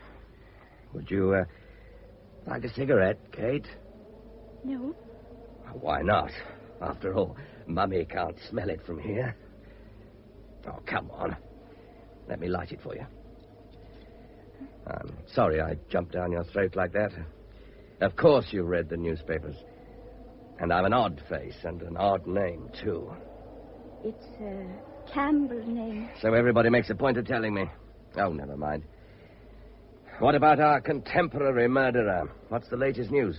Oh, he shot you off the front pages, Mr. Schofield. You impertinent baggage. If you're going to be so cheeky, you better call me John, or even, as my friends do, Johnny. I'm beginning to feel pushed into the elderly gentleman class. Of course. John? It comes easier after the first 10 years. So our murderer has replaced me, has he? Oh, Mr. Schofield. John, the poor creature. They're so certain he's here. Do you think he can really be hiding in these hills? God help him if he is. Oh, to be on the run like that. I don't know how he can endure it. The Pass of Glencoe is no place for a lonely, frightened man. Girl, I think you'd better come and have that drink with me. But what sort of a person can he be? A person like you and me, neither better nor worse, Kate. The human mind is like metal, you know. There's always a breaking point. Some of us murder, some of us mop and mow, some of us simply go to the devil. He chopped his wife up. That's just how it took him. You're being awfully nasty. Only because I'm afraid. Nothing makes people nastier. That's why I was so rude to you just now. Oh, let's walk back. We'll freeze if we don't. I'll wheel your bike for you. Oh, and you better give me your bag, too. I can't have you dropping it again. Don't be silly. I wanted to talk to you, too. Why don't you have lunch with me? Well, there's nothing even John Knox could say against that. You'll be superbly chaperoned, with Mr. Curtis passing the condiments on one side, and Mr. MacDonald having a tantrum on the other. Oh, I can't. How cold it is. I'm sure it's going to snow. Why can't you? Mummy expects me to be back at the farm. Well, can't you ring somebody? Oh, there's no telephone around here. Mrs. Forbes has been trying to get one for ages. Oh, but it's so difficult to lay down the wires or whatever it is one does. Oh, that must be awkward when it snows. Oh, if it snows, you probably won't get out at all. Very jolly. What does one do about food? I hope we don't have to add an outbreak of cannibalism to everything else. You really have a horrid mind. Oh, don't worry. Mrs. Forbes stocks up for emergencies. There'll be plenty to drink anyway. Well, that's all right, then. So you're definitely not lunching with me? No. You know, you're... How old are you? I'm 25. What, do you think your mother has the right to run your life for you? I'm not, after all... Forgive my crudity, suggesting we go to bed together. All I want is for you to share with me the midday roast and 2 veg. Well, you're only asking me out of kindness. I hate people being kind to me. Oh, if you're going to talk like that, I've nothing more to say to you. Go back to Mummy, Kate, and tell her from me she's made a shocking mess of your upbringing. She was so lovely when she was young. Was she? I was engaged once. Congratulations. I brought him home. There is an old song now, isn't there? Now I have to call him father. You mean to say she married him? Oh, no. But he fell in love with her. And that was that. Oh, there are other kinds of murder, you know, Mr. Shawfield, than chopping people up. Oh, I simply can't call you John. I don't know why. Mummy will be calling you by your first name in 5 minutes. Oh, call me what you like. There's the hotel. You might remember, Kate, that Mummy isn't as young as she was, and that young men with Oedipus complexes don't make the best husbands. So I'll be meeting your mother again soon, will I? Yes? And she'll be turning on all her charm for me. Before I go in, just tell me this. Has she read all my books? Well, she borrowed them from the librarian last night. She was busy on them the whole evening. Do you know, I think there's hope for you yet, Kate. I'm looking forward to meeting your mother again, and I don't mean that quite as you may imagine.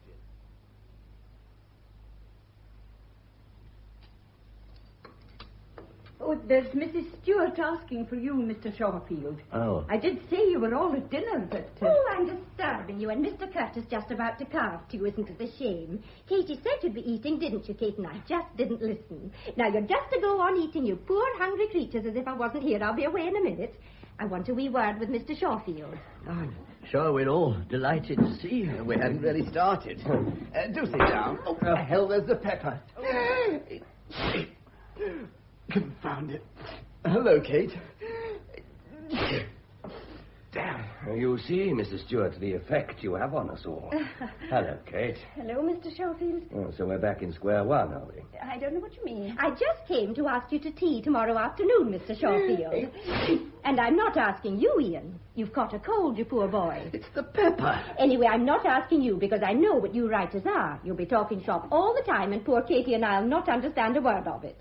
As for you, Mr. Curtis, dear, I want you all to myself when you come. Oh, you've no idea how he helps us, Mr. Shawfield. He knows so much about animals. Oh, how kind of you. Actually, I once studied to be a vet, but I fear my knowledge is sadly rusty. Of course it isn't, you silly man. But now, Mr. Shawfield, so fascinating our meeting like this. I don't think these things are coincidences, do you? I think they're meant. After all, I've been a fan of yours for ages. Indeed. I must say it's interesting to meet people who've really read one's books. Most of them just flip over the pages so that they can say the right things. You must have noticed this, Kate. Oh, no, I can't say I have. Haven't you? Once or twice I nearly wrote to you, but I didn't quite have the nerve. That second book of yours, A Lion Among the Ladies, haunted me for a long time. Do you remember, Kate? Oh, but I'm afraid my little daughter prefers thrillers. Oh, come, Kate. Surely you remember. I didn't realize I was saying anything funny, Kate. Oh, of course not, Mummy. Oh, well, never mind. If you want to laugh at your poor old mother, why not? But now, Mr. Shawfield, you'll come tomorrow, won't you? I will indeed. I shall look forward to it. Well, then, that's settled. Oh, Mr. Curtis, dear, do go on with the carving. You all look so hungry. Well, if you're sure you don't mind. How clever of you to know how to carve. He's definitely here, you know. Oh, Mummy, please. The murderer. He's been seen in the glen, actually seen. Please don't let me disturb your meal, only I thought you'd like to know. I'm not hungry. They have a description of him, you know. Apparently, he's got a scar. A scar? Yes. Oh, it's so terrible. A creature like that is no better than a wild beast. Oh, he's mad, of course. No sane person could cut up his wife. Well, I've disturbed you more than enough. Come on, Kate, darling. We must tidy up our little home before the famous Mr. Shawfield sees it, mustn't we? Would you think me very forward if I called you John? It would be a privilege. I hope, Kate, you will do the same. It sounds so much more friendly. Oh, I don't think she'd dare. Kate is very shy, aren't you, darling? Well, we must go. Bye just now. Tomorrow at 4, Johnny. Goodbye. Bye. Oh, Mr. Curtis, anything wrong? I'm sorry. I'm afraid I'm not feeling very well. Oh, can I do anything? No, I'll go upstairs and rest a little. That woman's a damn show-off. Is she? Oh, you wait till tomorrow. You'll get a magnificent tea and you'll see your books in the case at the far end. Not near enough to be obtrusive, but where you can't miss them. She did the same to me. Best of luck to her. Well, you would say that. I'm going to tell you something. Every time you tell me something, you create an earthquake. What is it now? I've decided I'm going to marry her daughter. Oh, have you informed Kate of your decision? It's none of your business. I don't know why I'm telling you any of this. For all I know, you might be this murderer. I could say the same of you. You've got that kind of face. Is there a murderer's face? As it happens, my wife, my ex-wife, is very much alive. If you knew what you looked like when you said that. One day you'll do a murder yourself. Perhaps I will. You better be careful, MacDonald. There are other victims than wives. What was this you were saying about marrying the girl? Oh, Kate. I think it's time she settled down. I need someone to look after me. She'll never have a name in lights, but she's a good girl. I fancy she'd marry anyone to get away from that mother of hers. I don't think she'd be any better off with you. What the hell do you mean by that? I'd give her my name and a home. She'd have married status. That's all women ever want. She'd be very well off with me. After all, let's face it, she's pretty plain. We can't all look like Sylvia Court, can we? I warn you, if you hit me, I'll summons you. Oh, for pity's sake, I was merely going to light a cigarette. But I do find it a bit distasteful that you should speak like this of your prospective wife. After all, she's a person in her own right. I'll tell you something. I'll hold on to the tablecloth. We're all together, aren't we? Getting on each other's nerves like fun. And now it's going to snow. So your intended warned me. And when it does, anything might happen. Anything. How jolly. The murderer will have to come out for one thing. He'd freeze to death in Ossian's cave. And the glen's a queer place, you know. Ghosts aren't the only kind of haunting. And you, being what you are... What the hell am I? I'm going to show you something. Wait a minute. Oh, what now? Look. How do you like that, Mr. Shawfield? What's the point of all this drama? All right, it's a pistol. Am I to take this as a challenge to a duel or something? I see you handle it as to the manner born. It looks very old. 300 years old. A real Highland pistol. They call it over and under because one barrel is laid over the other. There's only one lock and hammer required because the second barrel can be turned round by hand. Here. after the first has been fired. It's a nice job. I should go easy with it if I were you. It's loaded, both barrels. Do you mean to tell me that you leave a loaded weapon lying around like that in a drawer which isn't even locked? This thing would go off at the slightest pressure. You must be out of your mind. It's mine.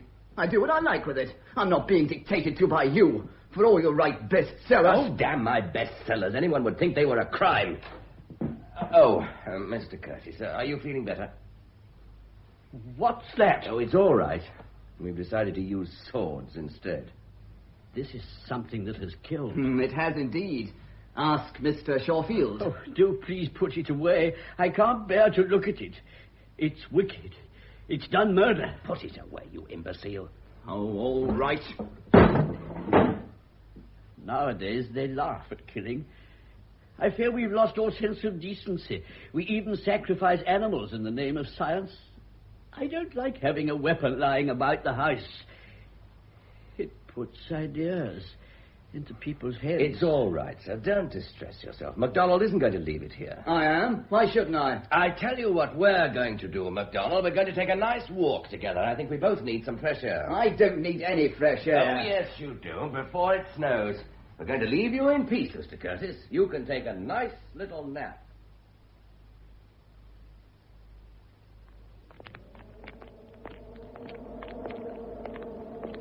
What is all this?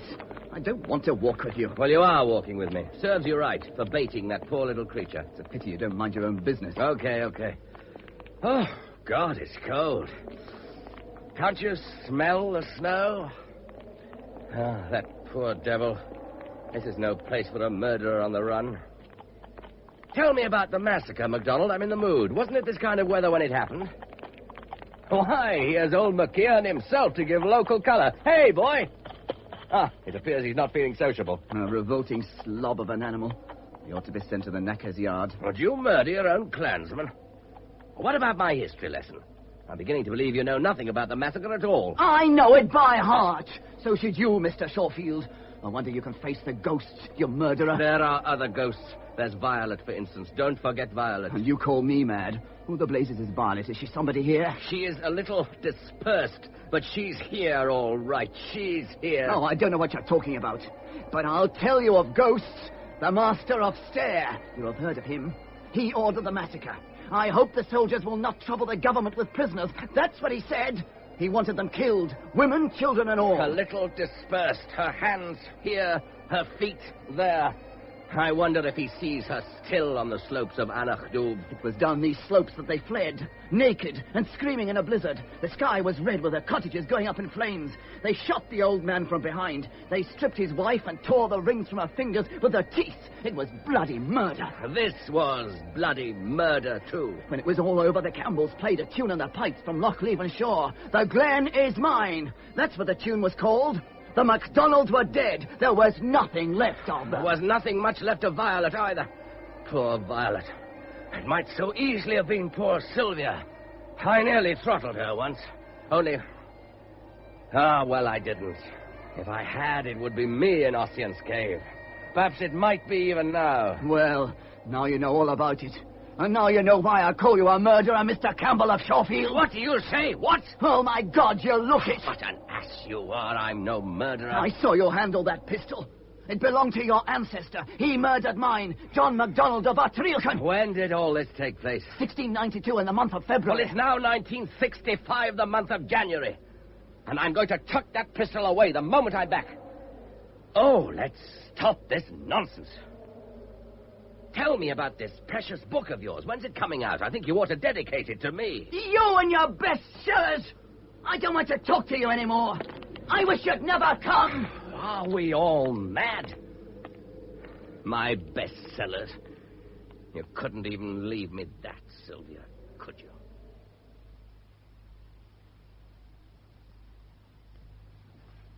Well, now, I hope you had a nice walk, Mr. Shawfield.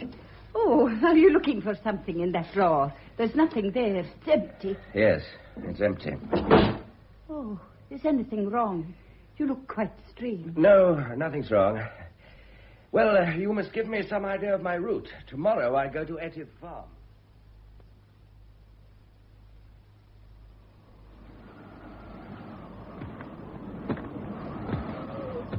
Kate!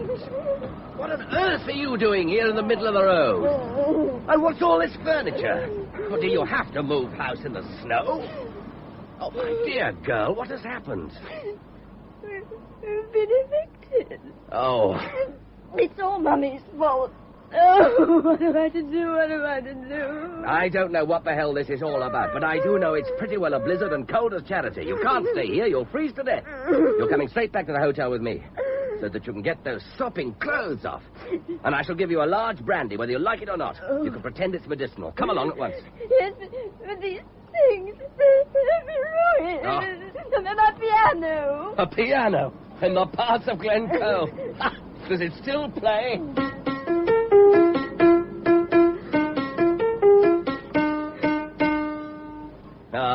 Never mind. Clandirmid's dead and Clandonald, too. Girl, are you coming or aren't you? I can't just leave everything here. You can and you will. Mummy will be dreadfully upset. Well, I'm dreadfully upset, too. There was I dreaming of hot scones and a blazing fire. The next time you ask a poor London chap to tea, you might plan the weather better. Oh, Kate, come on, for pity's sake. You're the most idiotic, pig-headed girl I've ever met. I trouble you not to speak to me like that, Mr. Shawfield. Ah. Oh, really? Mr. Shawfield! Mr. Shawfield! Put me down this instant. I won't be carted around like a baby. In a moment, I'll sling you over my shoulders like a sack of potatoes. In fact, if you go on like this, Miss Stewart, I shall smack you, which will be very undignified, and create a certain amount of tension at our future meeting. There is not the least need to shout at me, Mr. Shawfield. I do not like it. I am quite prepared to go to the hotel if you kindly put me down like this instant. It's a pleasure, Miss Stewart. Do ask me again, won't you? You must both have tea with me sometime in Ossian's cave. Oh, that's better. Here, I'll take that case. Now, for God's sake, walk as fast as you can. This is as bad as the night of the massacre. Oh, it was worse than this. Anyway, the massacre is something I should prefer to forget. It's nothing to do with me. Only I must admit, MacDonald has quite a gift for evoking the past. His book should be really impressive. Oh, he doesn't really write at all, you know. What? Oh. Now, look, I'm not being familiar. I'm only holding you to warm you a little. Oh, I don't My mind. poor lamb, you're frozen. Oh, perhaps I should have slapped you after all, as a remedial measure. Oh, well, I don't think that you should speak to me like that. I am 25, you know. Oh, I'm sorry. What were you saying about MacDonald? Oh, well, I thought you knew. He means to write the book, of course, but he'll never really get down to it. He's a failure, you know, like me. Like you? Oh, yes. He's always making a mess of things, even as a school teacher. That's what he is, you know. Oh, he's really quite nice under all the nonsense. He wants to marry me. He thinks I'd look after him while he writes. And are you going to marry him? I don't think so. Oh, it would be such a responsibility. I'm not sure if you should let yourself be so devoured by passion, Kate. Why are you laughing at me? Have I said something funny? No, of course not. Well, I did consider it, of course. I've always been scared of not marrying. There's no earthly reason why you shouldn't get married. Now, marriage isn't all it's cracked up to be. But if you're so frightened about it, you can always take up a cause. You do it very well, red hair flying and all. In fact, I think you'd be quite terrifying. Oh, do you think so? And what cause would you suggest, Mr. Shawfield? Oh, I wouldn't dare commit myself. Oh, we're nearly home. Shall I pick you up and run for it? My legs are much longer than yours. No, thank you. I do hope you won't catch cold, Mr. Shawfield. You must take a good tot of whiskey when you go to bed and get Mrs. Forbes to give you a hot water bottle. You are the most extraordinary girl. You know, you haven't told me what all this is about yet. And where's your mother? Did she forget she'd asked me round? Well, you see, we knew they were going to evict us. They said we didn't manage the farm properly. Mummy's never taken it seriously, but when the final note came, she got frightened and went out, thinking that they couldn't do anything, that she wasn't there. Only, it didn't make any difference. They just took everything out and dumped it by the roadside. And what about your mother? Oh, I expect she's gone to Edinburgh. What the blazes do you mean? We have cousins there. I don't find that an adequate answer. Well, what was there for her to do? She doesn't get on very well with Mrs. Forbes, you know. She probably parked her bicycle somewhere and got a lift to Oban. Oh, I'll hear from her in a day or so. You tell me your mother leaves you to cope and waltzes off to Edinburgh? I hope she sinks in a 10-foot drift and freezes stiff. She should be shot. Really, Mr. Schofield? I am quite capable of coping with the situation. Oh, sure. When I saw you this afternoon, I was amazed by the way you had everything under control, down to the bottom C of the piano. Oh, shut up. Oh, there was such a lovely tea for you two. Beautiful cake. I made it myself, Mr. Schofield. Oh, Mr. Schofield, put me down. Put me, I won't have I'm you. not putting you down. I'm getting you back as soon as I can.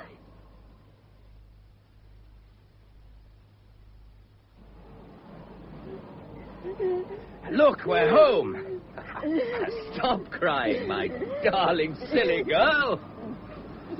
Ian is watching you from the doorway. Huh? He looks like a new massacre. You should speak more respectfully of the Glen. Shouldn't she, MacDonald? Shouldn't she, boy? Shouldn't she what? What's happened? Why are you carrying her? Is she hurt? Hurt? Oh, Kate? Never. Here, take her. I'm not be tossed about between the pair of you. What do you think I am, a tennis ball? Don't put me down. Oh, don't. Oh, Mrs. Forbes. Oh, I'm terribly sorry to land myself on you like this. And to be dreadful things happen. We've been evicted and I simply know where to go. Close the door, MacDonald. By the way, what happened to your precious pistol? I don't know what you're talking about. The pistol, MacDonald. The pistol I shot you with 300 years ago. The pistol I may be shooting you with any moment now. Look, all I want to know is, did you take that pistol away yesterday? I don't see what business is it of yours, but I took it up to my room half an hour ago. What were you carrying Kate in your arms for? Oh, having just sacked the farm, I thought I might as well do things properly, so I ravished her as well. Will you let me pass, please? You may enjoy chatting in an icy hallway, but I want to go into the sitting room and warm up a bit. Oh, may I join you, Mr. Curtis?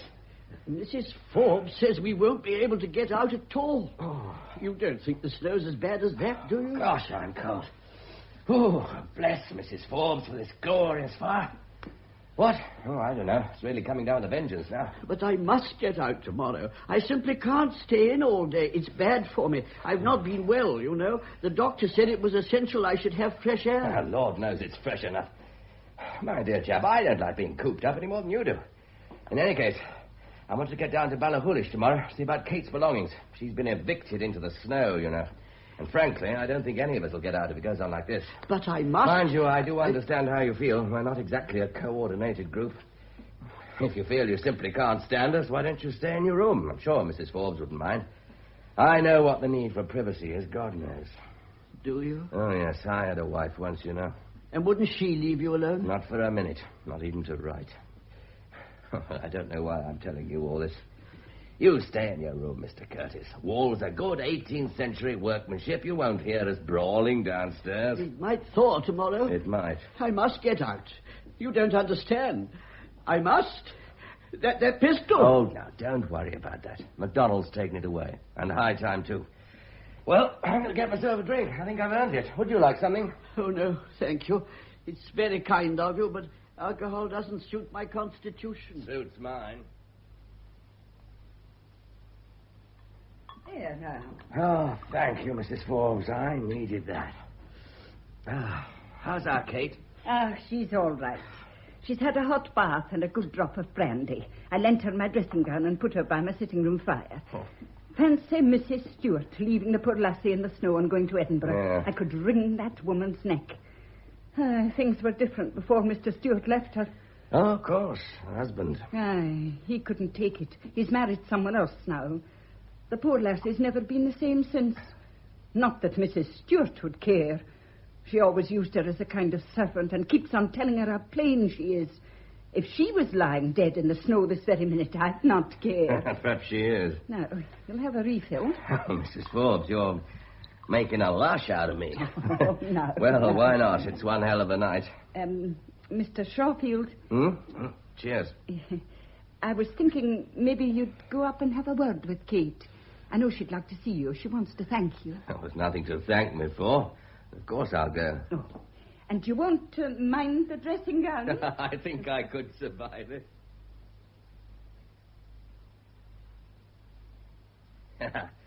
I was warned about your dressing gown, Kate. You look rather sweet in it, actually. Well, just a bit on the large side. How are you feeling? I made a horrid scene, didn't I? Oh, poor Mr. Shawfield. Have you had a drink? I have indeed. I believe I'm a little drunk. It'll do you good. Oh, Kate, I don't think you should look after everyone like this. Simply means that people take advantage of you. I take advantage of you myself. Yes. You ravish me, don't you? I heard you say that. Oh, Kate, I'm most sincerely sorry. I think MacDonald brings out the worst in me. Well, that doesn't make it any better. Please, try to forgive me. Oh, I don't really mind. I was a little surprised, that's all. Oh, what a nice girl you are. Thank God you're here. Looks as if we're going to be snowbound. It's just as well there'll be one civilized person among us. No, I'm not as civilized as all that. What do you mean? It doesn't matter. You'd better go. You should have a good hot meal. Well, there you go again. Only I wonder if you would kiss me good night before you go. Yeah, of course. Well, I know I shouldn't ask you. Oh, I was going to do it in any case, whether you asked me or not. Oh, no, you weren't. It's nice of you to say so, though. But, I know I'm embarrassing you. Oh, for God's sake, come here. Come here, you idiotic girl. Mr. Shawfield. Kate. Silly, nice little Kate. Why don't you relax now? You're hurting me. Well, you asked for it, didn't you? Yes. Yes, I did, didn't I? Well, you better get down to your dinner now. And don't forget your aspirin. No. Good night, Mr. Shawfield. Oh.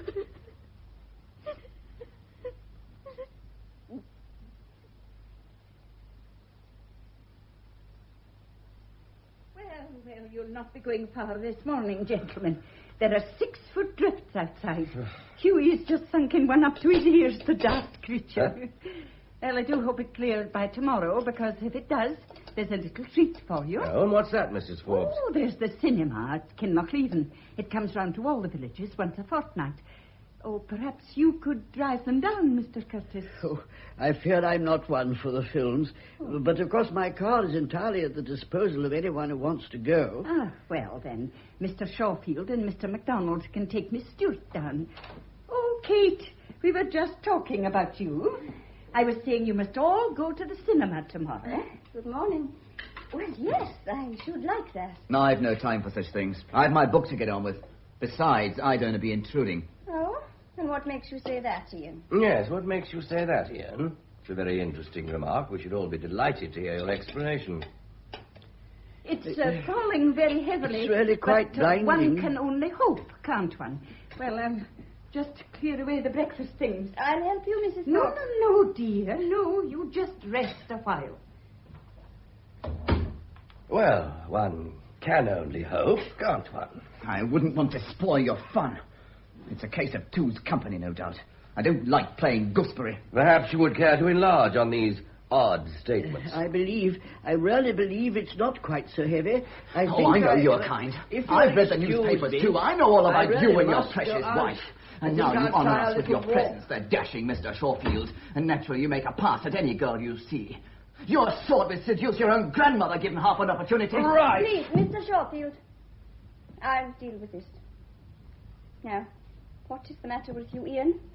Mr. Shawfield's never made a pass at me. He was going to hit me. Well, I'm not surprised. I think you ought to apologize. You better hold your hand out, MacDonald. Or should I call you Ian? You are being silly too, Mr. Shawfield. Really, I've no patience with either of you. Oh, I can see when I'm not wanted. Looks as if you and I'll be going to the cinema alone. Well, that'll be very nice. I keep thinking of the murderer. So do I. It's as if he's forcing his thoughts on us, making us all think of dreadful things. Yes. We're all ordinary people, aren't we? Ian's really quite sensible when you get him on his own. And, well, Mr. Curtis is just a nice, respectable little man who probably goes to work every day in a bowler hat with a rolled umbrella. That should certainly liven up the city. You're laughing at me again. You should be glad. It means you're exercising my demons for me. Of course, you're perfectly right, as you always are. It is frightening, my darling. And we are all behaving like lunatics. Well, where are you going? Are you leaving me? Don't go. Oh, I must go and help Mrs. Forbes with the dinner. There, now I'm afraid it's just you and Mr. MacDonald today. Kate is eating with me, and poor Mr. Curtis is having his meal upstairs. He doesn't look at all well. Oh, I hope he's not sickening for something. It's very worrying. However, I must leave you two gentlemen to your meal. I'll thank you to lay off that girl. Did you hear what I said? I did. Look, I've known Kate for some time. She's a good girl. I'm going to marry her. So you've already notified And me. you come along. Of course, you've all the tricks of the trade. You turn on the charm, no doubt. Don't you think this is all a little unnecessary? What is the matter with you, man? You always assume that I'm hell-bent on seducing your Kate when I assure you nothing is further from my mind. She thinks she's in love with you. Nonsense. You're insulting her. She's not the kind to make flirty eyes at everything in trousers. If you want to marry her, that's okay with me. But do some courting instead of shrieking abuse at me. Talk some sense for once. Why don't you tell me about your book? What a filthy, abominable swine you are. You talk of courting. You weren't so successful in your own, were you? Wasn't I? I suppose it just doesn't matter to you. That little chap outside has more guts than you. He killed her. He chopped her up. But I don't suppose you even mind all that muck in the papers. It's just more material for your cheap jack nubbles. Suppose it is. Well, I'm going for a walk. I'll leave you to do your courting. I must admit that the thought of you as a wooer seems rather like Huey in tights doing a tap dance. But Kate is a very compassionate girl. Pretentious swine. Kate? Kate? Come here a moment. I want to talk to you.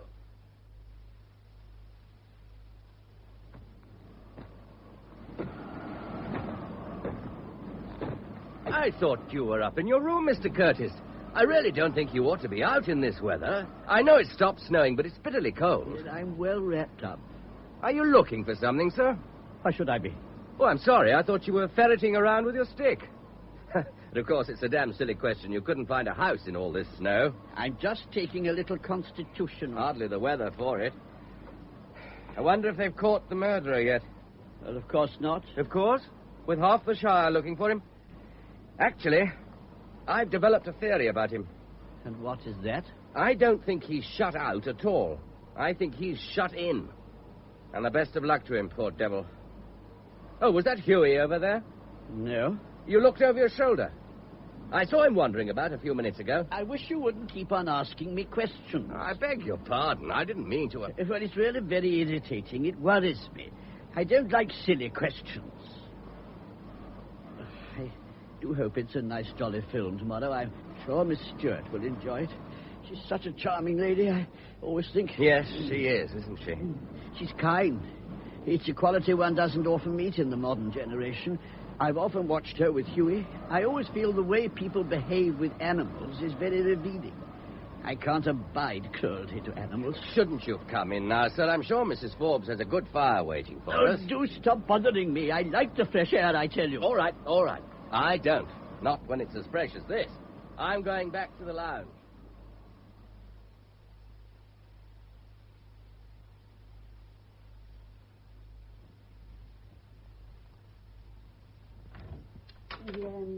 Do stop pawing me about like this. I don't want to kiss you. I've already said a dozen times that I'm not going to marry you. Thank you very much. And I suppose you want to remain an old maid. I do wish you'd be sensible. Why don't you listen? You just go on from where you left off without paying the faintest attention to what I've been saying. I've said no, and I mean no, and... Oh. I'm so sorry. Am I intruding? This is too much. You did this on purpose. You're spying on us. Oh, dear. I didn't mean to gate-crash a crisis. I'm honestly sorry. I'm afraid I ruined his kiss. Do you think I'd let a great big Jessie like that kiss me? Let me help you pick up those magazines. MacDonald seems to do his courting as he does everything else. Like a car with the steering gone. Why are you always so beastly about him? He said you'd been terribly rude to him. We all come to you for comfort, you see. I'm here for comfort myself. Comfort. A shoulder to weep on, I know. No, it always makes me laugh when I read those magazine stories about strong, silent heroes taking the little woman into their manly arms. The poor creature ought to know that in a wee while she'll be reeling under the full 16 stone of him patting his shoulder and drying his tears. I don't know why you're complaining. Before you know where you are, Mr. Curtis will be asking you to partake of his couch and condiments. I don't find that in the least bit funny. Oh, I don't seem to be very popular this evening. Come and have a drink with me. Let's go to pieces.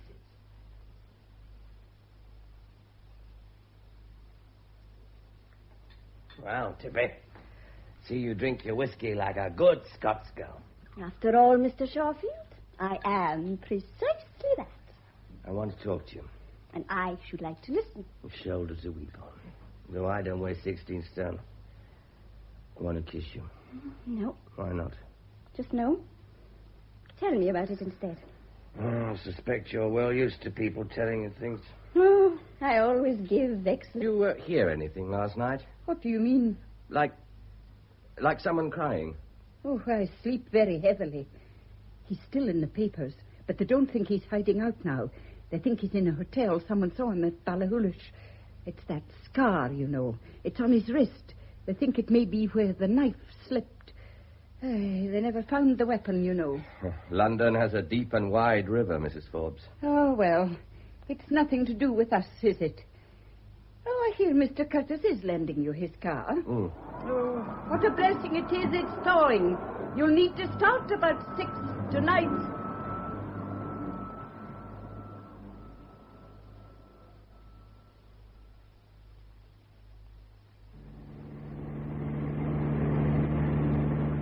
How pretty you look, Kate. You should always use lipstick. Mrs. Forbes lent it to me. I hope I've not put on too much. Mummy would be very cross with me. No comment. Let the old lady enjoy herself in Edinburgh. We're going to enjoy our cinema. You look really nice. I like the hairstyle, too. Thank you, Mr. Shawfield. Kate. Yes, Mr. Shawfield. I thought as much. This is deliberate impertinence. All right, my girl. Either you call me by my proper name, or I turn this car around, go back to the hotel, carry you up to bed, and go to the pictures on my own. Well, would you like to put it to the test? No, John. I should think so. What happened?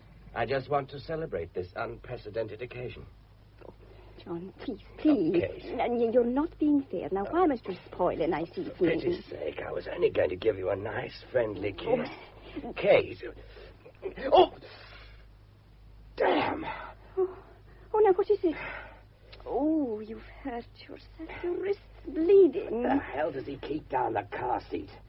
Looks like a razor blade. Oh, now, I'll bind it for you. It's not a deep cut. It'll stop bleeding in a moment. No, it's nothing. Don't fuss me. I'm sorry I made such an ass of myself. Will you just try to forget it? Your guardian angel is obviously trained in commando tactics. Accept my apologies, please. Are you sure you feel all right? I'm fine. Why not?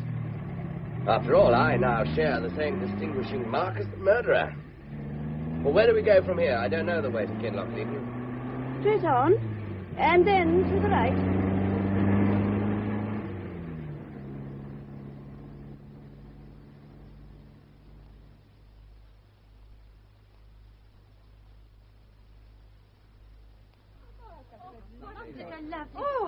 Dear Wild, I didn't think we'd get that one. I think Sylvia, of course, lovely, don't you? Can you get it? Quite a coincidence, wasn't it?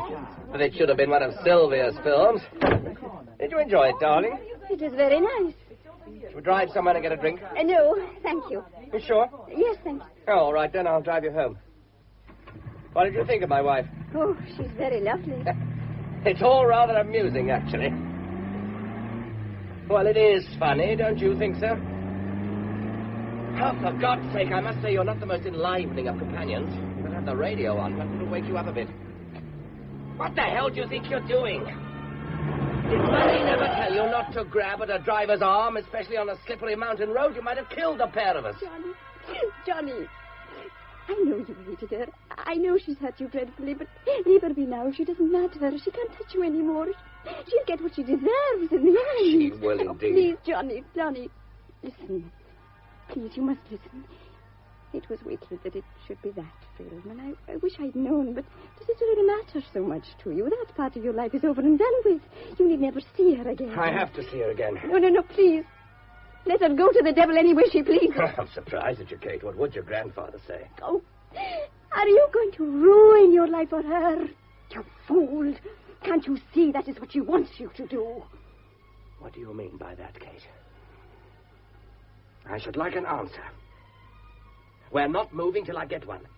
All right. I'll answer. I think you're planning to kill her. You're going tonight, Johnny. I know you are. All right. If you have to know, I am going tonight. I had a letter this morning from my solicitors. Oh, there's been no postman today. I put a call through this morning. There is no telephone. And you said it was a letter. Oh, you're driving me mad with all this insanity. It'd serve you right if I put you out of the car and made you walk home. You are going to kill her. I know it. You win. I'm going to see her anyway. Only I don't know if I'm going to kill her. Oh, don't be frightened, Kate. There's no need. I'll try not to do anything silly. Johnny, you're not to go. I have to. I'll go for you. I'll give her any message you want. Oh, my darling idiot. She'd eat you alive. Oh, I'm not afraid of her. I can sort her, all right. You don't know me, Johnny. You don't know me at all. I'm beginning to see that. But I have to go, Kate. I can't explain exactly why, even to myself. It's as if there's something in this confounded glen that's pushing me on. It's your novels, Johnny. I know you're right again. I'll make you right again. Oh, Johnny, if it would help you, I'll do anything you want, Johnny. Anything. I love you. I'd give up the whole wide world to stop you going. I'm not as silly as I used to be. If you want me to. What? Oh, Kate. Oh, my dear, dear girl. Thank you, Kate. I'll never forget that. But I wouldn't want it to be like that for you. You deserve better. Dear Kate, I'll be honest with you. I have to go to London. But what'll happen when I get there, I don't know. I don't know anything anymore. Come, darling. We must go.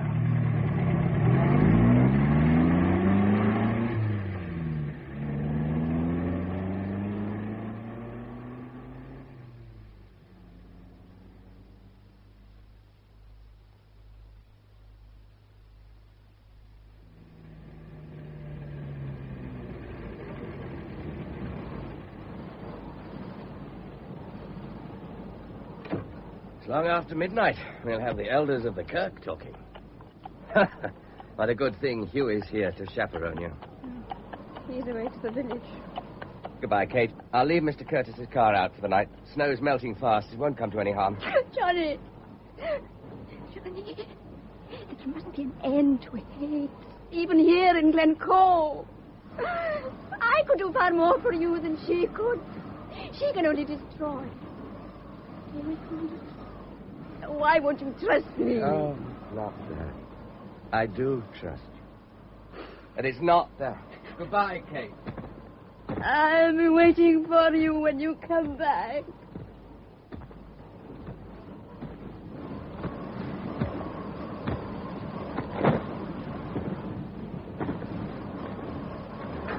Damnation, what's that? Oh, this is just about the last straw. What the hell are you doing out of this hour in the morning, MacDonald? And is this confounded bicycle yours? Left, presumably, to trip me up? I've been waiting for you. Oh, go back to bed, you confounded idiot, and take your bike with you. Oh, no, you don't get away with it like that. You murderous Campbell. Look here, MacDonald. I've had just as much as I can take. Let me tell you once and for all that I am not a Campbell. I never was a Campbell. And I'm never, thank God, likely to be a Campbell. Of course. Seducing a nice girl like that means nothing to you. And what do you mean by that? The cinema ended at 10:30. It didn't take you 2 hours to drive back, did it? Oh, will you get out of my road? I've got to get to Ballachulish. You neurotic little moonshiner, you're mad. You've got Campbells on the brain. You're not going to get away with this. I heard her go to her room and cry her heart out for what you'd done to her. She was still crying when I left. Oh, but you wouldn't care. You just take what you want and the hell with it. You're muddling up your times a bit, aren't you? I am not one of your wenching gallants of 3 centuries. What's that in your pocket? Put that away, you idiot. You want to commit a murder? It's a hair trigger. Oh, for God's sake, you are mad. Don't you like my pistol, Shawfield? Perhaps you prefer to be at the other end of it. Put that down! Get up, you damn fool. Well, you don't expect me to help you, do you? I must say, I never thought I'd owe my life to a bicycle. I'll take that pistol from you, thank you very much. So both barrels have been fired. Oh, stop that stupid noise, you infernal lunatic. Whose bicycle is this? Mrs. Stewart's. I might have guessed. So the murderer was locked in after all. Come on. Get up, you nutcase. You're going to help me. I want to shove away some of this snow. I can't. If you don't, I'll bury you in it, so help me. Oh, come on, man. Pull yourself together.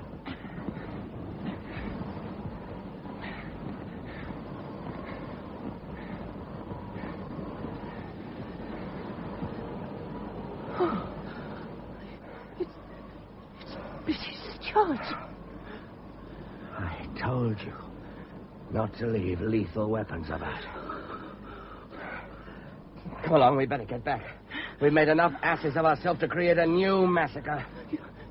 You can't leave that poor lady lying there. You imagine either of us is in any state to carry her?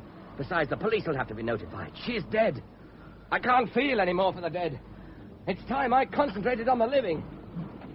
Only, I want to tell you this, MacDonald. You keep on calling me Campbell of Shawfield. Well, as it happens, my grandfather was a Jew. He came from Hamburg, and his name was Schoenfeld. He changed it to Shawfield. He thought it sounded prettier. We've never shouted Kruachen. Our war chant is, oi vai, oi vai. Oh, all right. Oh, stop dragging at me. This is the hotel, isn't it? Oh, I want to go to bed. Leave me alone. I have every intention of leaving you alone.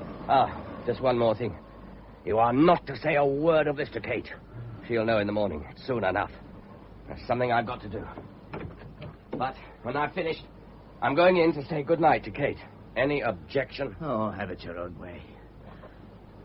What are you rummaging in Curtis's car for? Death. Suppose you think that makes sense. Where are you going? I'm going to see Mr. Curtis.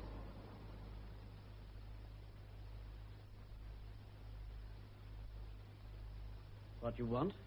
I have 2 things to show you, Mr. Curtis. One, a 17th century pistol. And this. That's my surgical knife. Yes. I don't like lethal weapons.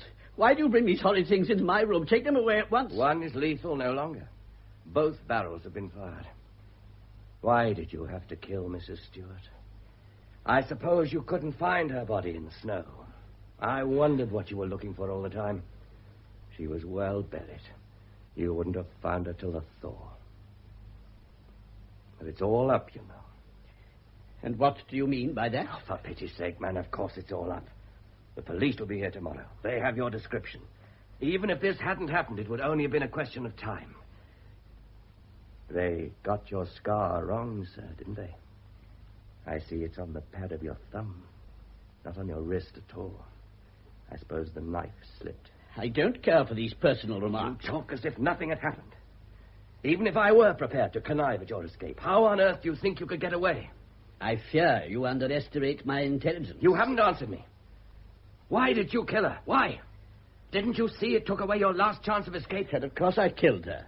She knew about my scar. I couldn't possibly let her live. She was cycling down the road and I shot her. She was cruel. She let her cattle die of starvation. I've no patience with people who ill-use dumb animals. It's wicked, vile. We had such a lovely cat. He was called Ricky. After Kipling's mongoose, you know, he was the dearest little fellow. Don't you ever think of humans? Humans? Oh, humans. No, Mr. Shorefield. Why should I? They've never thought of me. Give me Huey any day. But she's only an animal. That's what Violet said. He was such a dear little fellow. He used to run and meet me when I came back from work. He talked to me, you know. I've always loved animals. I believe I told you that I trained to be a vet. Oh, of course. That's why you have a surgical knife. Why didn't you throw it away? It wasn't very clever of you to keep it in the car. I still keep my instruments. I wish you'd seen little Ricky. He understood everything I said. And she waited until my back was turned. And then had him destroyed.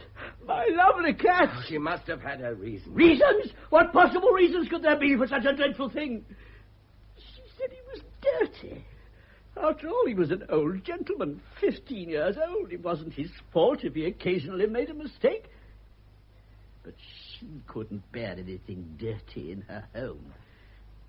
She took him round to the vet while I was at work and had him put to sleep. So I killed her. I suppose you are going to repeat all this to the police? What else can I do? You litter the place with corpses like a battlefield. Mr. Curtis, I want you to tell me something. Pardon? You killed your wife. I don't know why you keep on asking me that. I've never attempted to deny it. Of course I did. I was very clever about it. All right, you were clever. But tell me this. Why do you always look over your shoulder?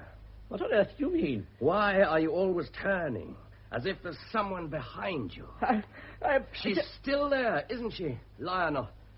Violet is always there. Maybe there's a jigsaw pattern across her, but she's still there. No! I'm sorry, dear.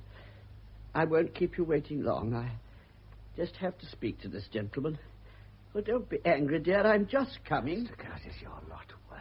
Oh, yes, I am. And I'm clever, too. I'm cleverer than you. They'll never catch someone as clever as me. You're not going to the police. I shall make my getaway as I always have.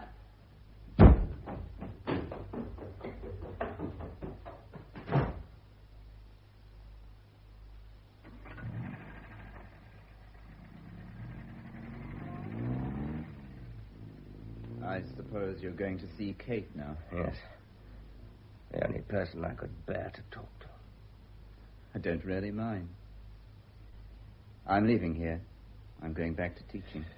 That sounds about the most sensible thing I've ever heard you say. I can do my book in my spare time. Yeah, expect you can. What's the matter with Curtis? I saw him tearing down the stairs just now, as if all the devils in hell were after him. I imagine they were. I'm not driving fast, dear. Yes, dear. I did signal I was going right. Of course, dear. Just as you say, dear. Well, after all, dear, we have to get away, don't we? Huey! Oh, do go away! There's a good old chap! Huey! I can't stop here! What am I going to do? Huey! Huey!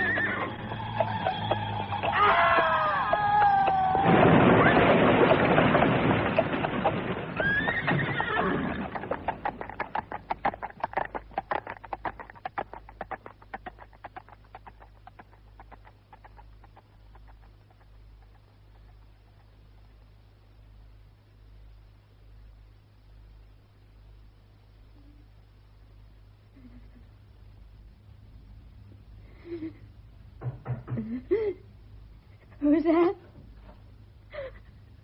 Johnny? I just thought you might like to know I'm back. I'm not going out again. You needn't worry any more, Kate. Oh, my darling, my poor darling. You've been crying yourself sick. Oh, don't cry anymore. Go to sleep now. Oh, you look terribly white. What's happened? Are you really not going back to Sylvia? Sylvia? Oh, she's in the past, Kate. She's nothing to do with me anymore. I should have had the sense to know it a long time ago. Oh, my dear darling, you're worth a dozen of her. And I'm sorry I frightened you so. Listen to me, Kate. The shadow of murder is gone. And we're alive. We're going to stay alive and be happy. And, oh, my darling Kate, I love you very much. Johnny.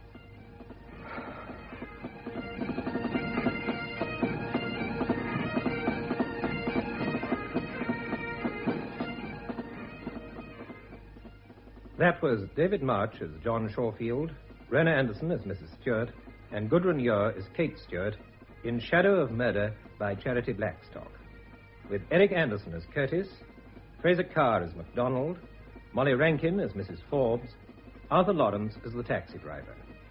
The production, which was recorded, was by Audrey Cameron.